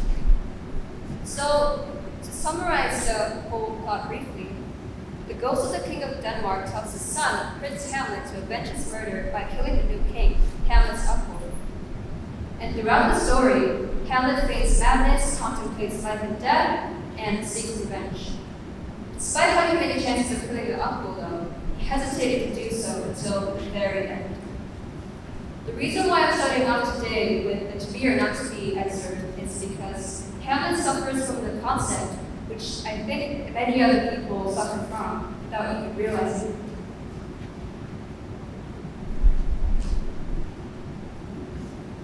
Perfectionism. You all probably have read endless books of quotes that if you don't have high expectations of yourself, then you would never achieve anything, right? You see many inspirational individuals say themselves perfectionists, that they always set high standards for themselves.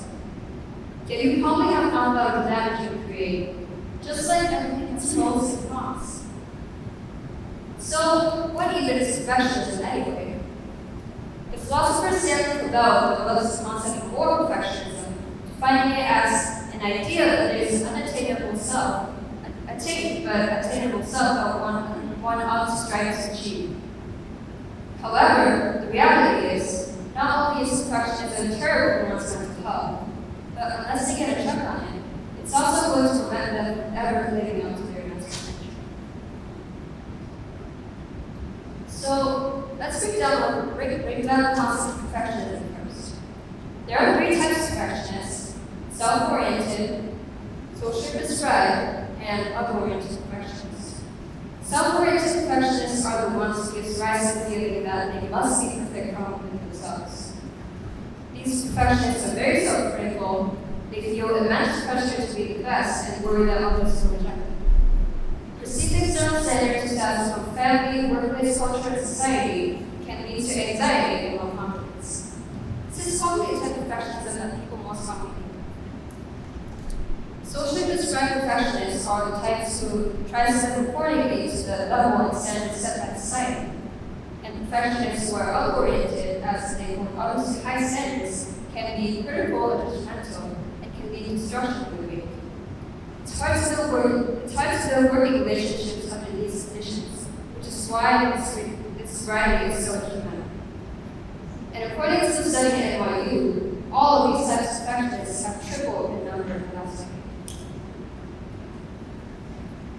The problems with perfectionists is that, first of all, when it comes to perfectionism, they become terrified of failure. When you continuously work to perfecting something before you even launch it, what ends up happening is that you can end up on working for one idea for months, and you develop this crippling fear that it's never going to be perfect enough. In that case, of course, even a tiny mistake can easily cause them, and they won't be able to take on challenges or make efforts. If they try and fail anyway, they'll think about doing the usual things that everyone does, not something in life, not doing anything new or especially. Because they tend to avoid the hardships that are supposed to make them grow, there's a high chance that they will stop at potential. Studies have also shown that for perfectionists, their mistakes and failures increase as they go on because it makes people more and more mentally weak. In that case, of course, the probability of success in things will decrease, and the likelihood of success itself has to do a lot with mental strength. So as older one gets, the more hard perfectionism will learn. Secondly, perfectionism also makes people avoid planning and leads to disparity. The thing with perfectionists is that they're overthinkers. You have to make everything just perfect. You have to do all the research and cover it from multiple angles, that their anxiety starts to build up. The result is that as they get super overwhelmed, you start to do all these unrelated tasks, unproductive tasks, so that you can avoid facing the actual problem. When it comes to perfectionism, the word perfect is used so that some people may have an impression of something positive, but in reality, it's just a judgmental situation. So now that I've introduced you to the harm perfectionism can bring, you may have already guessed what I'm going with this, which is perfectionism, procrastination, and paralysis. Whether that perfectionism stems from fear of judgment or the judgment you have of yourself, the anxiety has to convince you that if you can't do everything and do it perfectly, you should probably do nothing at all. you start to procrastinate. But inevitably, there comes a point when that avoidance has gone on for far too long. And just when it's time to pull it together, you freeze, paralyze. Let's bring back Hamlet for a second. Shakespeare, for example, explores this very issue in the play. Perfectionism can sometimes lead to tragedy. When people are asked to complete a deed, they are unable to do so until they find the right circumstances. Hamlet, who vowed to seek revenge for his father, hesitated to do so until the very, very end of the plot. To overcome this perfectionism, we must first start with release system and a mindset of redefining what perfect is. This is because perfectionism paralyzes decision, leading to procrastination. And because of this indecisiveness, they focus too much on making a perfect choice, spending majority of their time contemplating what's the right choice and what's wrong. We must change that mindset by, instead of focusing on the outcome of something, we must fail many times and accept those failures. Lastly, for those of you who care too much about the right choices they make, I would like to introduce you to the wonderful words of Albert Einstein, whom I adore. The years of endless searching in the dark, their intense longing, their alternations of confidence and exhaustion, and finally emergence into light. Only those who have experienced it can understand. We must take risks and fail many times to be able to dare to dream. Thank you and have a great day.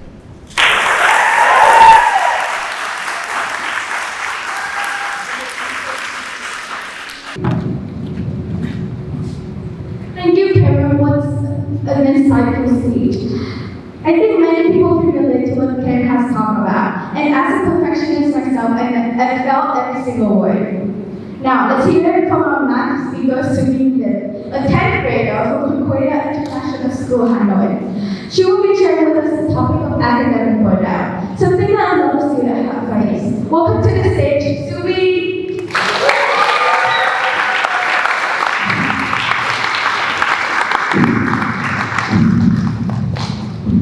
Hello everyone, my name is Susan Lin, and I'm a 10th grade student at Concordia International School, Hanoi. Before I get further into my topic, I'd like to ask everyone a question. Have you ever had those days in which you just couldn't find any reason to do anything? If you have, please close your eyes and raise your hand. Now open your eyes, keep your hands up, and look around you. As students, adults, or anybody, I guarantee that you have. As a high school student who recently encountered my first AD course, AD psychology, I felt overwhelmed at times. Initially, I enjoyed taking AD psychology. I was thrilled to know what it was all about. To add on to this, I had my future planned out to major in psychology, or at least have a little major in it. However, after a few months of taking the course, my enjoyment with the scores had begun decreasing, including the work that was to be memorized, steadily increasing. Studying what I initially thought I loved had become another burden in my life. It became a recurring theme where I just would scroll through Instagram in hopes of finding motivation to study again. When my parents or my family or my friends asked me a question about my future, I couldn't answer the question of, do I really enjoy this? I was hesitating all the time. You may be wondering why I bring this problem up that I faced countless times as a student myself. In today's speech, I want to discuss burnout, specifically academic burnout. So what is academic burnout? Academic burnout is exhaustion of one's mental, physical, and emotional state due to prolonged excessive stress, and also helplessness in a situation. During this stage, you actually feel very helpless and you don't really know what to do. To put it more simply, you're very exhausted from all the stress you receive from academic settings.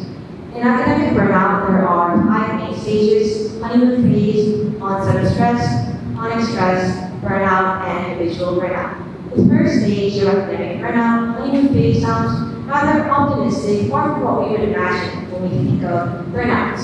During this stage, you actually feel motivated and enthusiastic about your task. It's usually when you start something new. In the beginning of the year, I was really excited to know what psychology was all about. I was happy that I finally found something that I genuinely enjoyed. though soon motivation started to fade away. The second stage of burnout, onset of stress, you don't lose all your motivation. However, during this stage, you start to lose motivation and have more days where you're stressed or distracted with small things. When I was at this stage, I was furious at myself when I was stressed about something that I initially found joy in. I just couldn't understand. I kept on repeating to myself, once I overcome these days, I'll be happy again, as if it was a magic spell that I could solve everything.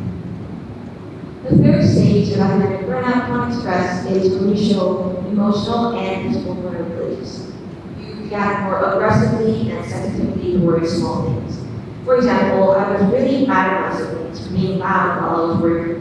To be honest, they weren't mad. I was just being sensitive and aggressive. The fourth stage of academic burnout is academic burnout itself. During this stage, you feel indifferent and helpless in those situations. You don't feel motivated to find a way out of academic burnout. The final stage of academic burnout is when it becomes a part of your life. This is called habitual burnout. It becomes a recurring cycle where you just can't find a way out of academic burnout. Therefore, it is suggested to ask for a professional. When you're in this stage, you feel helpless, which leads to different consequences, and this is why it affects our ability to achieve our goals. Often, students who are experiencing academic burnout doubt their abilities to handle school tasks, become emotionally exhausted, and just become indifferent toward their academics. These characteristics of academic burnout are attributed to his or her dissatisfaction with academics or even low performance. These are related to two key contributors to achieving your goals, which are stress and motivation.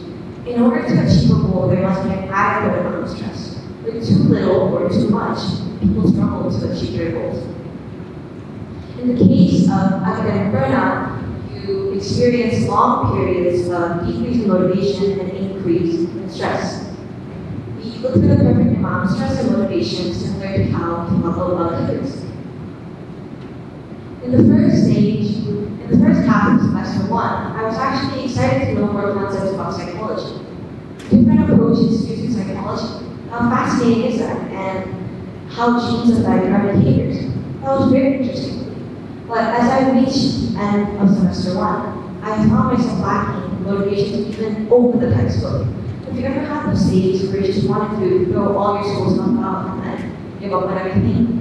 I had countless days. I just wanted to give up on everything I was committed to at the moment, and then pick a route that I knew I would regret. Yet I did not have the means to do so.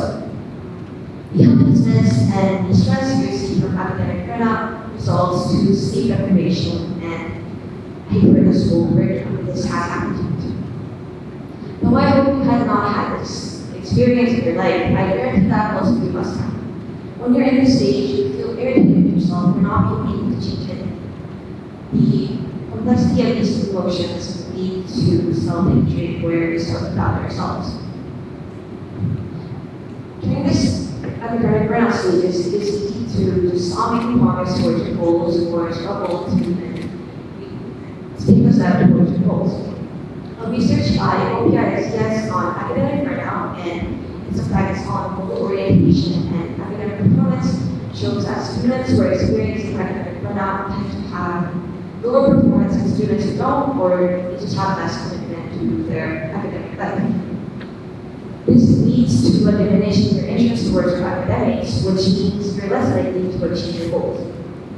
Now you may be wondering, if I can't do anything while I'm experiencing academic burnout, do I just wait until it's gone? It's impossible to just get rid of academic burnout with a snap of a finger. However, there are possible strategies you can use. The first one, again, an easy yet effective one, is to know what it is and is in your control. Blaming yourself for something you can't control is like blaming your body for breathing, which is kind of stupid. And just by knowing what you can and can control, you can diminish the stress you receive. A second and heavier is physical exercise. Your body runs up adrenaline by exhausting your body with physical exercise, and also produces two hormones which are important in bettering your mood, which are serotonin and dopamine. You may look for lectures or instead of working out at home. When you're studying, it is important to use study methods. For example, the Pomodoro methods. By taking breaks in between your studies, you're less likely to be fatigued or tired while you're trying to achieve your academic goals. Most importantly, reward yourself and just take your efforts. Eat a day out with friends or just spend time eating your favorite food or doing your favorite activities.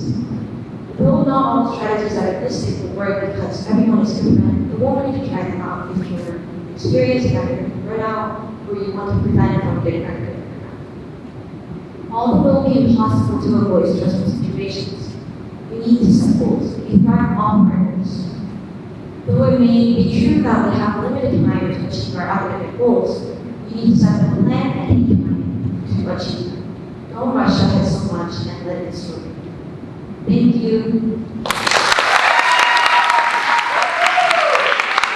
Welcome back, everyone. I hope you have some fun playing the game. And congratulations to our winners. To begin the last session, I would like to welcome Calvin, who is a 10th grader from middle school of Kansas City. She'll be talking about the less sunny side of dreaming. And the stage is yours. Calvin.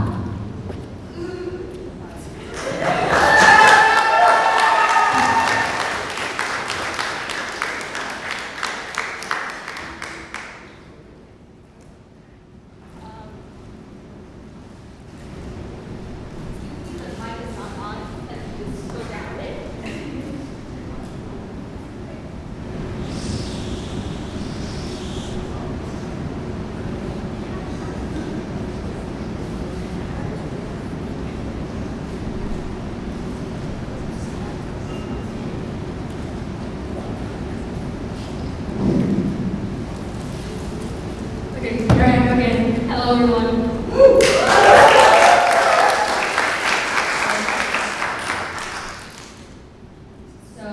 I feel really special holding this mic. Hello, everyone. Like Martin said, my name is Lee, and I think of myself as an unlicensed therapist. The reason is because many of my friends come to me for advice. As a therapist for many of my friends, I like to uncover truths. I like to talk about people, about their trauma, their real feelings, and their real thoughts. And so, thus the title of my speech, Debunking Myths, the Reality of Continuums. But before we reach that, let's go back to the therapist thing. When I say I'm a therapist, that means, not licensed, obviously. I'm opening a 10th grade, I'm not making any money out of it. I haven't studied any course in psychology. But I think of myself as understanding certain traumas quite well. And to start off my speech, I would like to open with one of my biggest trauma until this moment, which has to deal with the person that's about to come on. There we go. Does anyone here not recognize who this person is? Okay. Does anyone here recognize who this person is? I bet you all do. This is the good old Santa Claus.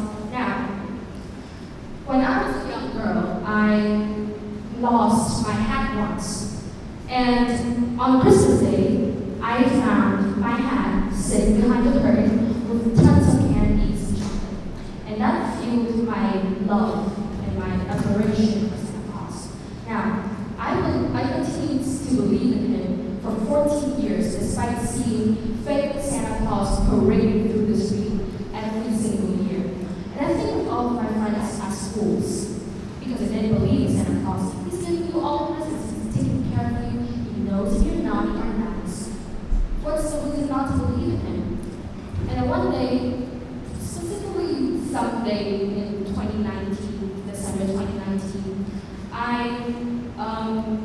forgot to write my Christmas letter, which usually isn't a problem, if not for the fact that my mom spent a lot of money on one specific trip that was extremely expensive.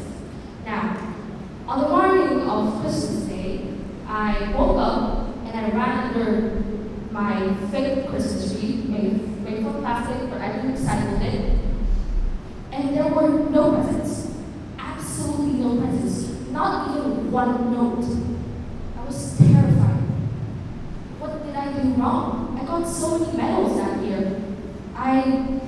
got good grades. I wasn't a very good girl. And so I came downstairs and I asked my mom what happened. What is going on? Why are there no presents under that tree? And she said, I wasted too much money on you this year. No more presents for you. There will be no Santa Claus. That was just me. And then she walked away. So I did what I do best. I cried the entire night and ate a whole tub of ice cream while crying. Now, what does this have to do with the rest of my speech? It has to do with the fact that when I learned that there were no Santa Claus, I had also consequently learned 2 lessons. One, that I'm going to have to do everything by myself now. That is something my mom told me after. That there's no one who's going to give you presents just because you're a good girl, just because you've done well. You have to earn it. You have to get it for yourself. No one's going to give it to you. And also, the longer you live in the lie, the worse it will hurt when the truth comes out. I've believed in him for 14 years, and it still hurts now. So, because I have to do everything on my own now. I've always did everything on my own, honestly, but that was the moment that I recognized that truth deep in my soul. And I tried to reach out and get advice from my friends and my family and my superiors. And I also tried to read a lot of self-help books. But what I got from it was self-help or no help. To me, a lot of my problems that I face every single day are not mentioned at all in those self-help books. And that hurts me, that leaves me helpless. It leaves me feeling very lonely. And it's like in math or in physics, where your teachers tell you to apply the formula to the problem and then you'll get the result. Let me tell you something, that ain't how it works. You apply the formula, the math formula to the math problem, and you make a chimpanzee as a result. And that's how my journey has been for the past few years. So I want to stand here in front of you today to help you uncover some truth, some real struggles behind achieving your dream. And that achieving your dream, even though it isn't sunny, and even though these problems aren't talked about much, I'm going to stand here and talk about those problems today to you, so that if I can help you, even just for a little bit, that would make me happy. All right, so let's move on to the first myth that I'm going to debunk.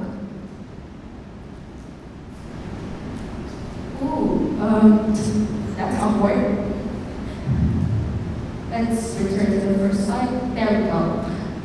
So the first myth that I want to debunk you today is that there seems to be a crossroad in people's mindset that you either have to dream big and always strike forward as if there's a rocket behind your back, or it's okay to not have a dream, it's okay to live without a purpose. And these are very different mindsets. And to me, I believe that it's a yes to both and a no to both. Because I believe that it is very important to have a dream. It is vital to have a dream. You don't really have to dream big to get it. Your dream can go from being the CEO of a big international company to simply making everyone who's living with you day by day to smile, give them smiles every day, make them happy, make them laugh. It's not about how big your dreams are. All dreams are valid. All dreams are valid. All dreams are valid. I want to repeat that 3 times to engrave that in your head.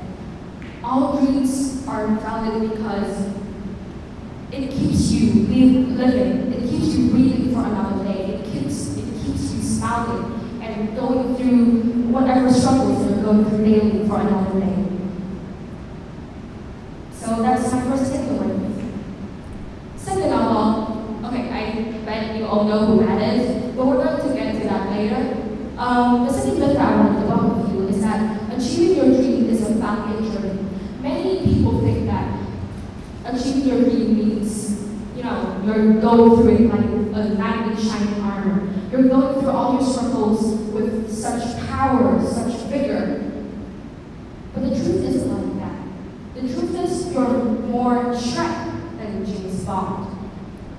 There's a type of garlic that is very specific in an island in Vietnam called silk garlic. Another name for this garlic is the lonely garlic, and that's what we all are. We all are lonely garlics. Now, that's a very bad joke, I'm sorry. But the point here is, in your journey to success, on your journey to success, you're gonna be alone most of the time. Any decision that you make is your own. Any responsibility, despite whatever advice and help you may get from your dear friends and family, everything is going to be on your shoulders, and you can't take it back. You're going to be alone on this journey. That being said, being alone on your journey isn't necessarily a bad thing. Neither do you have to go through all your struggles by yourself, even if the burden falls on you at the end of the line. And here is my package to you to brave the hard journey on your own.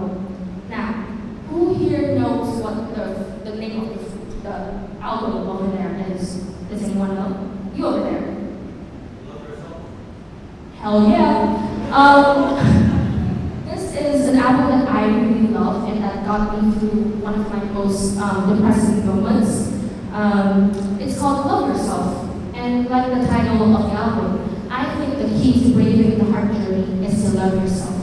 You need to learn your own values because you're going on this road by your own. And in the end, it is you who you can rely on. It is you, the person in the mirror that trusts you most, that will never ever betray you. So you should love yourself. You should think, even though you're alone on this journey, but you're one tiny human on this earth, and yet you're capable of so much. You're capable of shouldering so much responsibility. You're capable of shouldering so many struggles and tears and hurt. And I think that's very beautiful.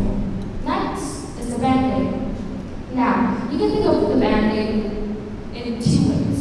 First of all, are healing factors in your life. Like I said, the journey is not valid. It is indeed very, very hard.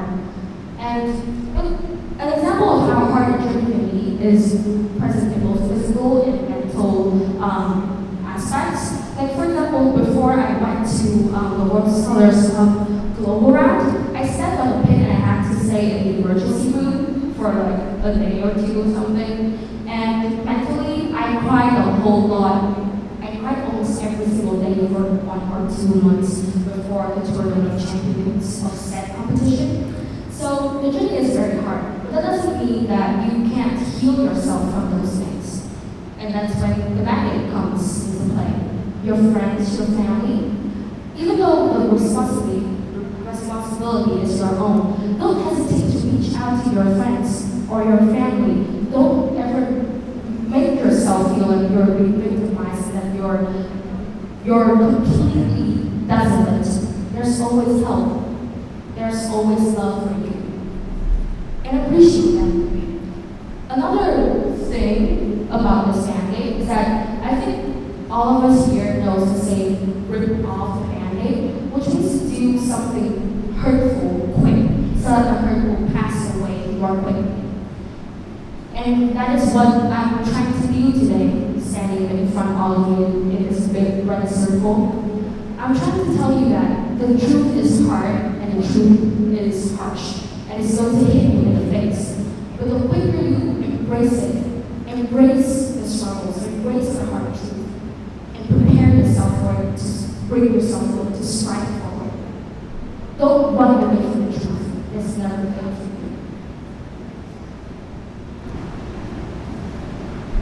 Next. Now, I already redacted the word. That's a song lyrics. Don't come for me. This is a saying that I think represents really well the feeling that you think you might get after any big achievement that you got. For example, when the World Scholars Club is a big thing in my life, so excuse me for mentioning it so many times. When I went to World Scholars Club and when the tournament ends, and I got a handful of medals in my hands. And when I was in there, I was was in the closing ceremony receiving all those medals, I feel great. I feel like I'm on top of the world. I feel like Mount Everest and got nothing on me. But the moment I got back to the hotel room, all I could feel was emptiness. I feel so sad. I feel like something is being sucked out of me. And it hurts. So, in fact, Mount Everest does got something on you. Because Mount Everest is going to stay high until the Earth comes down in a supermassive black hole. But you're not going to stay high after your achievements for long.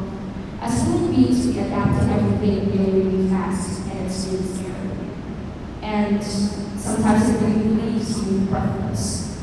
It leaves you feeling like, what did I do all this for? What's next? And so I got something here for you, a little quote. To succeed, you must leave past successes behind. This is a quote by my mom. I don't know where she got it from, so sorry, copyright. But she tells me this every single day. To succeed, you must leave past successes behind, which is to say, when you achieve something, think of it as a good journey, as a good experience, not as if that goal achieved is going to propel you onto the top of the world. It's not going to do that. You're going to gain beautiful experiences, you're going to gain new friends for life even, and hurtful but powerful lessons. That's what you'll gain from any successes that you have. It's not going to propel you onto the top of the world. We're not going to stay on top forever. You have to leave the success behind. You have to get closure and move on to bigger and better things. Or maybe smaller and better things. All good. Now, I present you the dragon's goal to achieve your dreams. First, having a dream, any dream at all, let me tell you, any dream, no matter how big or small it sounds, but you must have one to propel you towards your future. Second of all, the road to success is not valiant, but that doesn't mean you have to brave it all alone. Get help, heal yourself, embrace the hard truth, and move forward. Third of all, end a journey to start many more. Don't live in the past. Don't live in past successes. Always live in the present and in the future. Thank you for listening.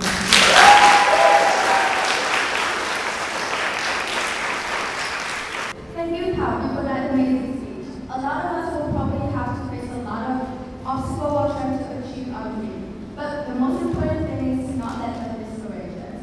Now, let's welcome our next speaker, Erica. She is a 7th grader from Concordia International School, Hanoi. She will be talking about the idea of motivation, including some tips to spark motivation. Welcome to the stage, Erica.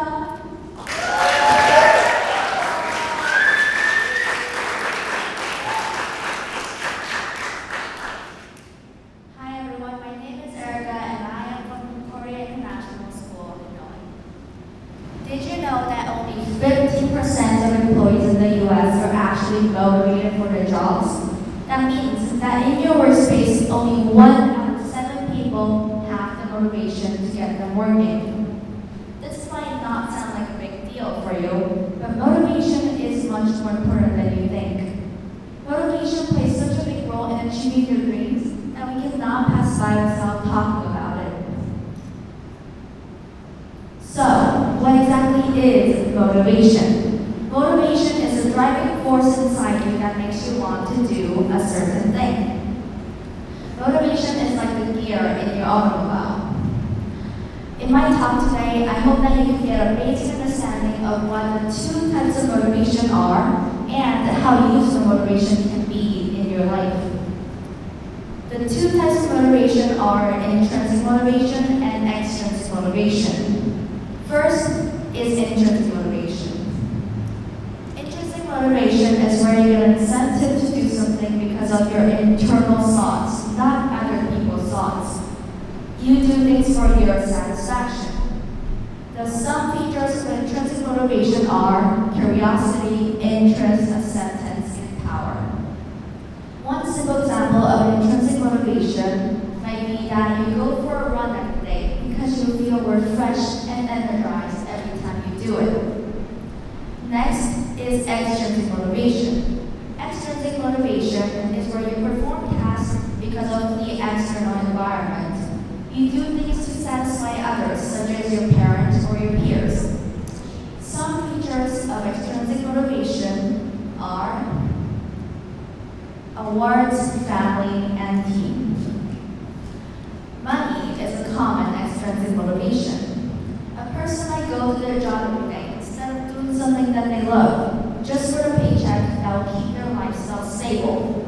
This person is extrinsically motivated by money.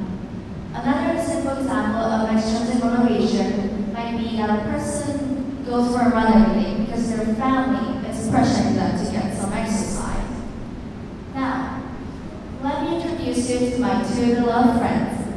I'm going to call them friend A and friend B so that I can address them easier. I've been friends with friend A for about 2 years, and we've spent a lot of time together. We used to attend the same math class, and math class would be twice as fun when I did it with her. But we were fierce competitors too.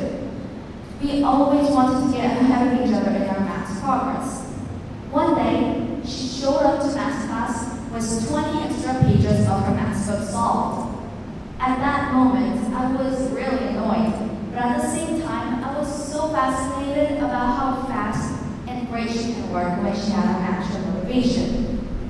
This small occurrence was actually how I got interested in the topic of motivation and chose it as the topic of my TEDx speech. Here is the question I want to ask you. Did she use intrinsic motivation or extrinsic motivation? She used extrinsic motivation. She got extrinsically motivated because she wanted to get the external reward of beating me in her math progress.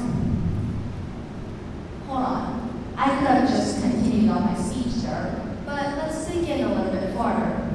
After all, that is how the great information in this world gets discovered, isn't it? So, when we said that she was using extrinsic motivation, there are more questions that can be asked. So, did she truly like maths after all? Or was it just pure pressure and her determination to win others? Was there any intrinsic motivation that was mixed in with the extrinsic motivation? Did she gain any extra interest in maths while she was solving those 20 pages? These are all questions that only my friend knows the answer to, but it does bring this example to another level of thinking. Moving on, friend B loves doing art. I'm sure a lot of you in here have at least a little bit of interest in the world of art. She loves creating artwork, whether it is a picture of an anime character or a handmade drawing and a model of an animal. I noticed that she won a few artworks from the school competitions, but I don't think that was what her intention ever was. She does art all the time in her free time, but the intention isn't to hang medals on her wall. A few days ago, I asked her the question, why do you do art? She replied to me and said that she does art because she feels peace every time she does it, and she's loved to do it since she was young. So, what motivation is this? Was it intrinsic motivation or extrinsic motivation? I would label this as intrinsic motivation. She does art because of her satisfaction and her interest. Of these two examples, which one sounds more suitable for your situation? There's no right or wrong, no matter which answer you choose. Because you know that they're both very effective. They both have great advantages and disadvantages. That is why it is the best when you know how to use them from each side of the spectrum. It's like asking, do you like your mom or your dad? To that question, my answer is always the same. I love them both. That is why you should know how to use them from each side of the spectrum and pick a different answer for each situation. Now, I want to introduce you to a study that will provide you with another tip of how you can spark motivation inside yourself. There was once a study by Professor Claudia N. Mueller, where she took a group of students and gave them sets of puzzles to solve. No matter how well they did, they were scored with full points and told that they did better than the rest. But here's the thing. Half of the students were told that they did the best because they worked hard. The other half of the students were told that they did well because they were smart and gifted. After that, the students were given 3 more puzzles to solve with different difficulties: easy, medium, and hard. Here's where the study got interesting. The worked hard group attempted to solve at the harder puzzles and spent a lot of time working on the puzzles overall. Moreover, they said that the exercise was very fun for them. However, it was the complete opposite case for the smart and gifted group. They only attempted to solve the easier puzzles and spent less time working on the puzzles overall because they lost motivation. Also, when they were asked if the exercise was fun for them, they said, not really. So what does this study show? This study proves the locus of control rule. The locus of control rule is the state of how much you believe you have control over your life. The students that were told that they were smart and gifted had an external locus of control and saw that everything around them is what affected their outcomes. They are held with the idea that they do not have control over what happens to them because they were told that they were born smart. This is what leads them to stop working hard, because why would you try when the external environment is against you? On the other hand, the worked hard group knew that it was their action and hard work which resulted in the positive outcome. Previous studies like the study by Professor Mueller showed that having a internal locus control is the best way to stay motivated. So, if you ever have a bad day or just want to give up, tell yourself that you are the one in control. Steve Harvey once said this, pointing to his head. You are in control of this. This belongs to you. This is yours. You're the captain, you're the master, you're the foreman, you're the general, and you're the head over this. Don't give control of this to nobody. This is a key to staying motivated. Everybody here is probably struggling with diverse things in life, whether it is about your family, your friends, your grades, your schoolwork, or just trying to figure out your dream. I noticed that as I grow older, even though I'm only 13 years old, more things start to look like a problem in my perspective. And these were things that never concerned me before in my life. So, every time you're struggling to find the correct aim for your work, try to remind yourself of the things that I told you today. Try picking in between intrinsic and extrinsic motivation. Know that you are in control over your life. You're the only one who can choose the best motivation for yourself and strategize the most excellent way to use that motivation. You're the captain, master, foreman, general, and the head over this. I believe in all of you, and I wish you the best. Thank you. Thank you, Erica. That was such a wonderful speech. It's really full of motivation. And I hope our audience will be motivated too. Now, I know it's been a long day, and let's make it better though by ending this event with one of the young speakers at today's event, who's another 5th grader from the youth school, who will be sharing with us his unique interpretation of dreams. Let's give it up for Untitled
other. So these are the reasons why I decided to abandon this dream of mine. What?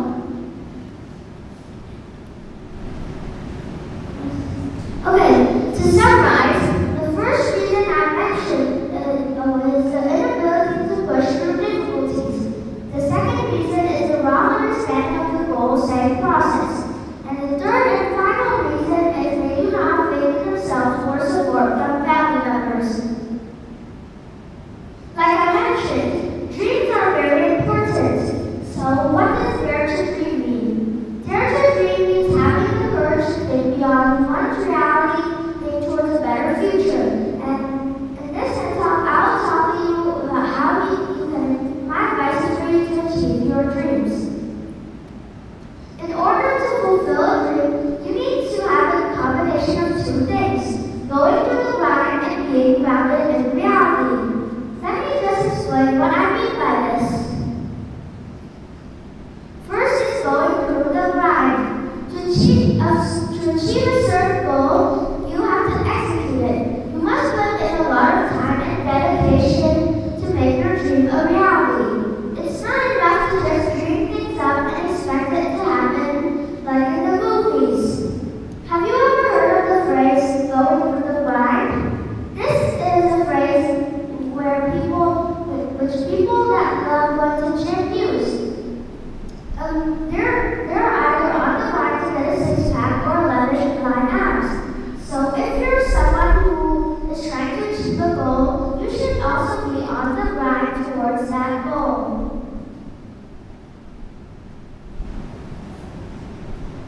It has always been the case that an average person finds it too hard to work towards their dreams. Because come to think of it, your brain only cares for your survival and not about your stupid dreams. This is where passion comes in. It gives you exclusive energy to fight back and achieve your dreams. On to the second reason, being grounded in reality. This state of mind occurs when you're in touch with reality and you have your feet on the ground. It's essential to be grounded in reality when going through the grind.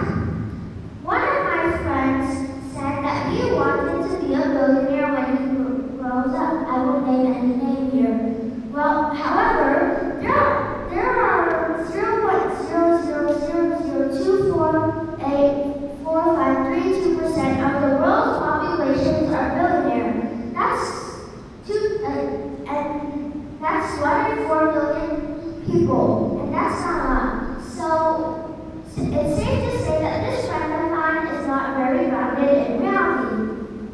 Instead of having such a far-fetched goal, he could land a job at something he loves doing, while making enough to support himself. Now that's the best of both worlds, isn't it? Before I end my speech, I want to leave you with a final message. Never give up on your dreams. If you think you can't do it yourself, maybe ask family members or friends, or someone you can trust. I'm sure they'll always be there for you. But sometimes you have to understand that in order to succeed, you must fail a few times. Failure does not define you, only your dreams do. When you fall, get back up and achieve your dreams. In the immortal words of Nelson Mandela, it always seems impossible until it's done. I believe that everyone should be able to achieve their dreams. Thank you for listening. Thank you so much for that. It's a wonderful way to end the event. And that, ladies and gentlemen, is the very last speech of TEDx Concordia International School Hanoi. I hope that after listening to these amazing talks, you will have the courage to burst out of your comfort zone and strive toward greater success. No matter what you're trying to accomplish, just remember that as long as you have a goal in mind and are willing to work hard, everything is possible. Let's dare to dream together. Now it's time for our speakers to receive their souvenir and certificate. Mr. Creek and Mr. Oscello, can you please come do the honor? Speaker, please welcome to the stage when you hear your name.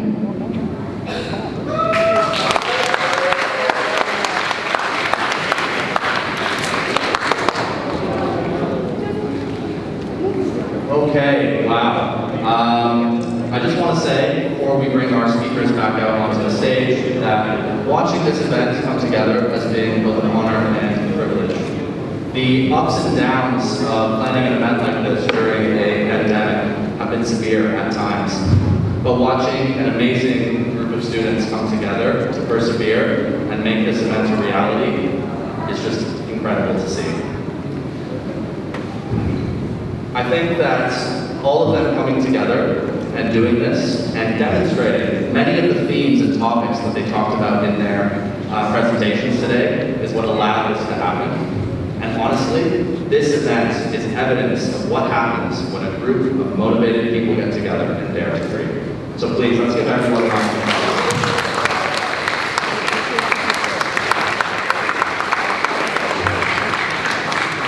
As a token of our gratitude to the dedication of our speakers, we would now like to call each onto the stage and present them with a certificate and a goodie bag as well. And as we do, please join me in giving them a round of applause. Thank you. Our first speaker, Hayan Jan, please come up on stage.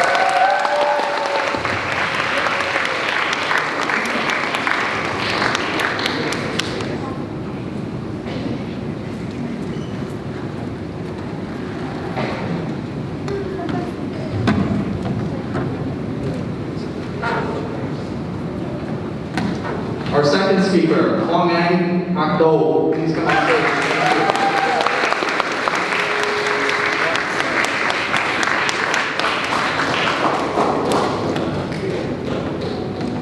Our third speaker, Meng Ang Nguyen Lan.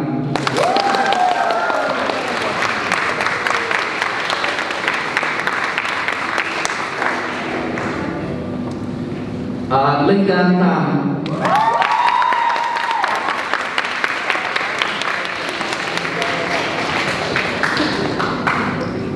Duong Meng Bo.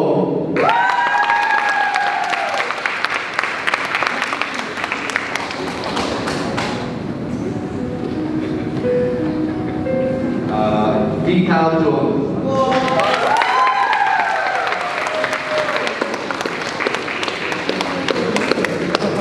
Gia Linh Chính.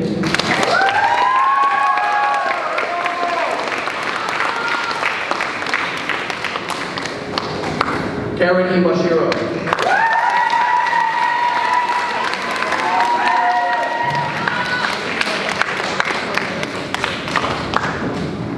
Subi Lim.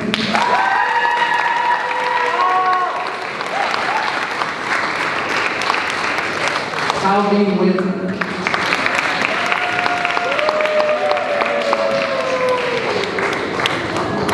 Erica Chun.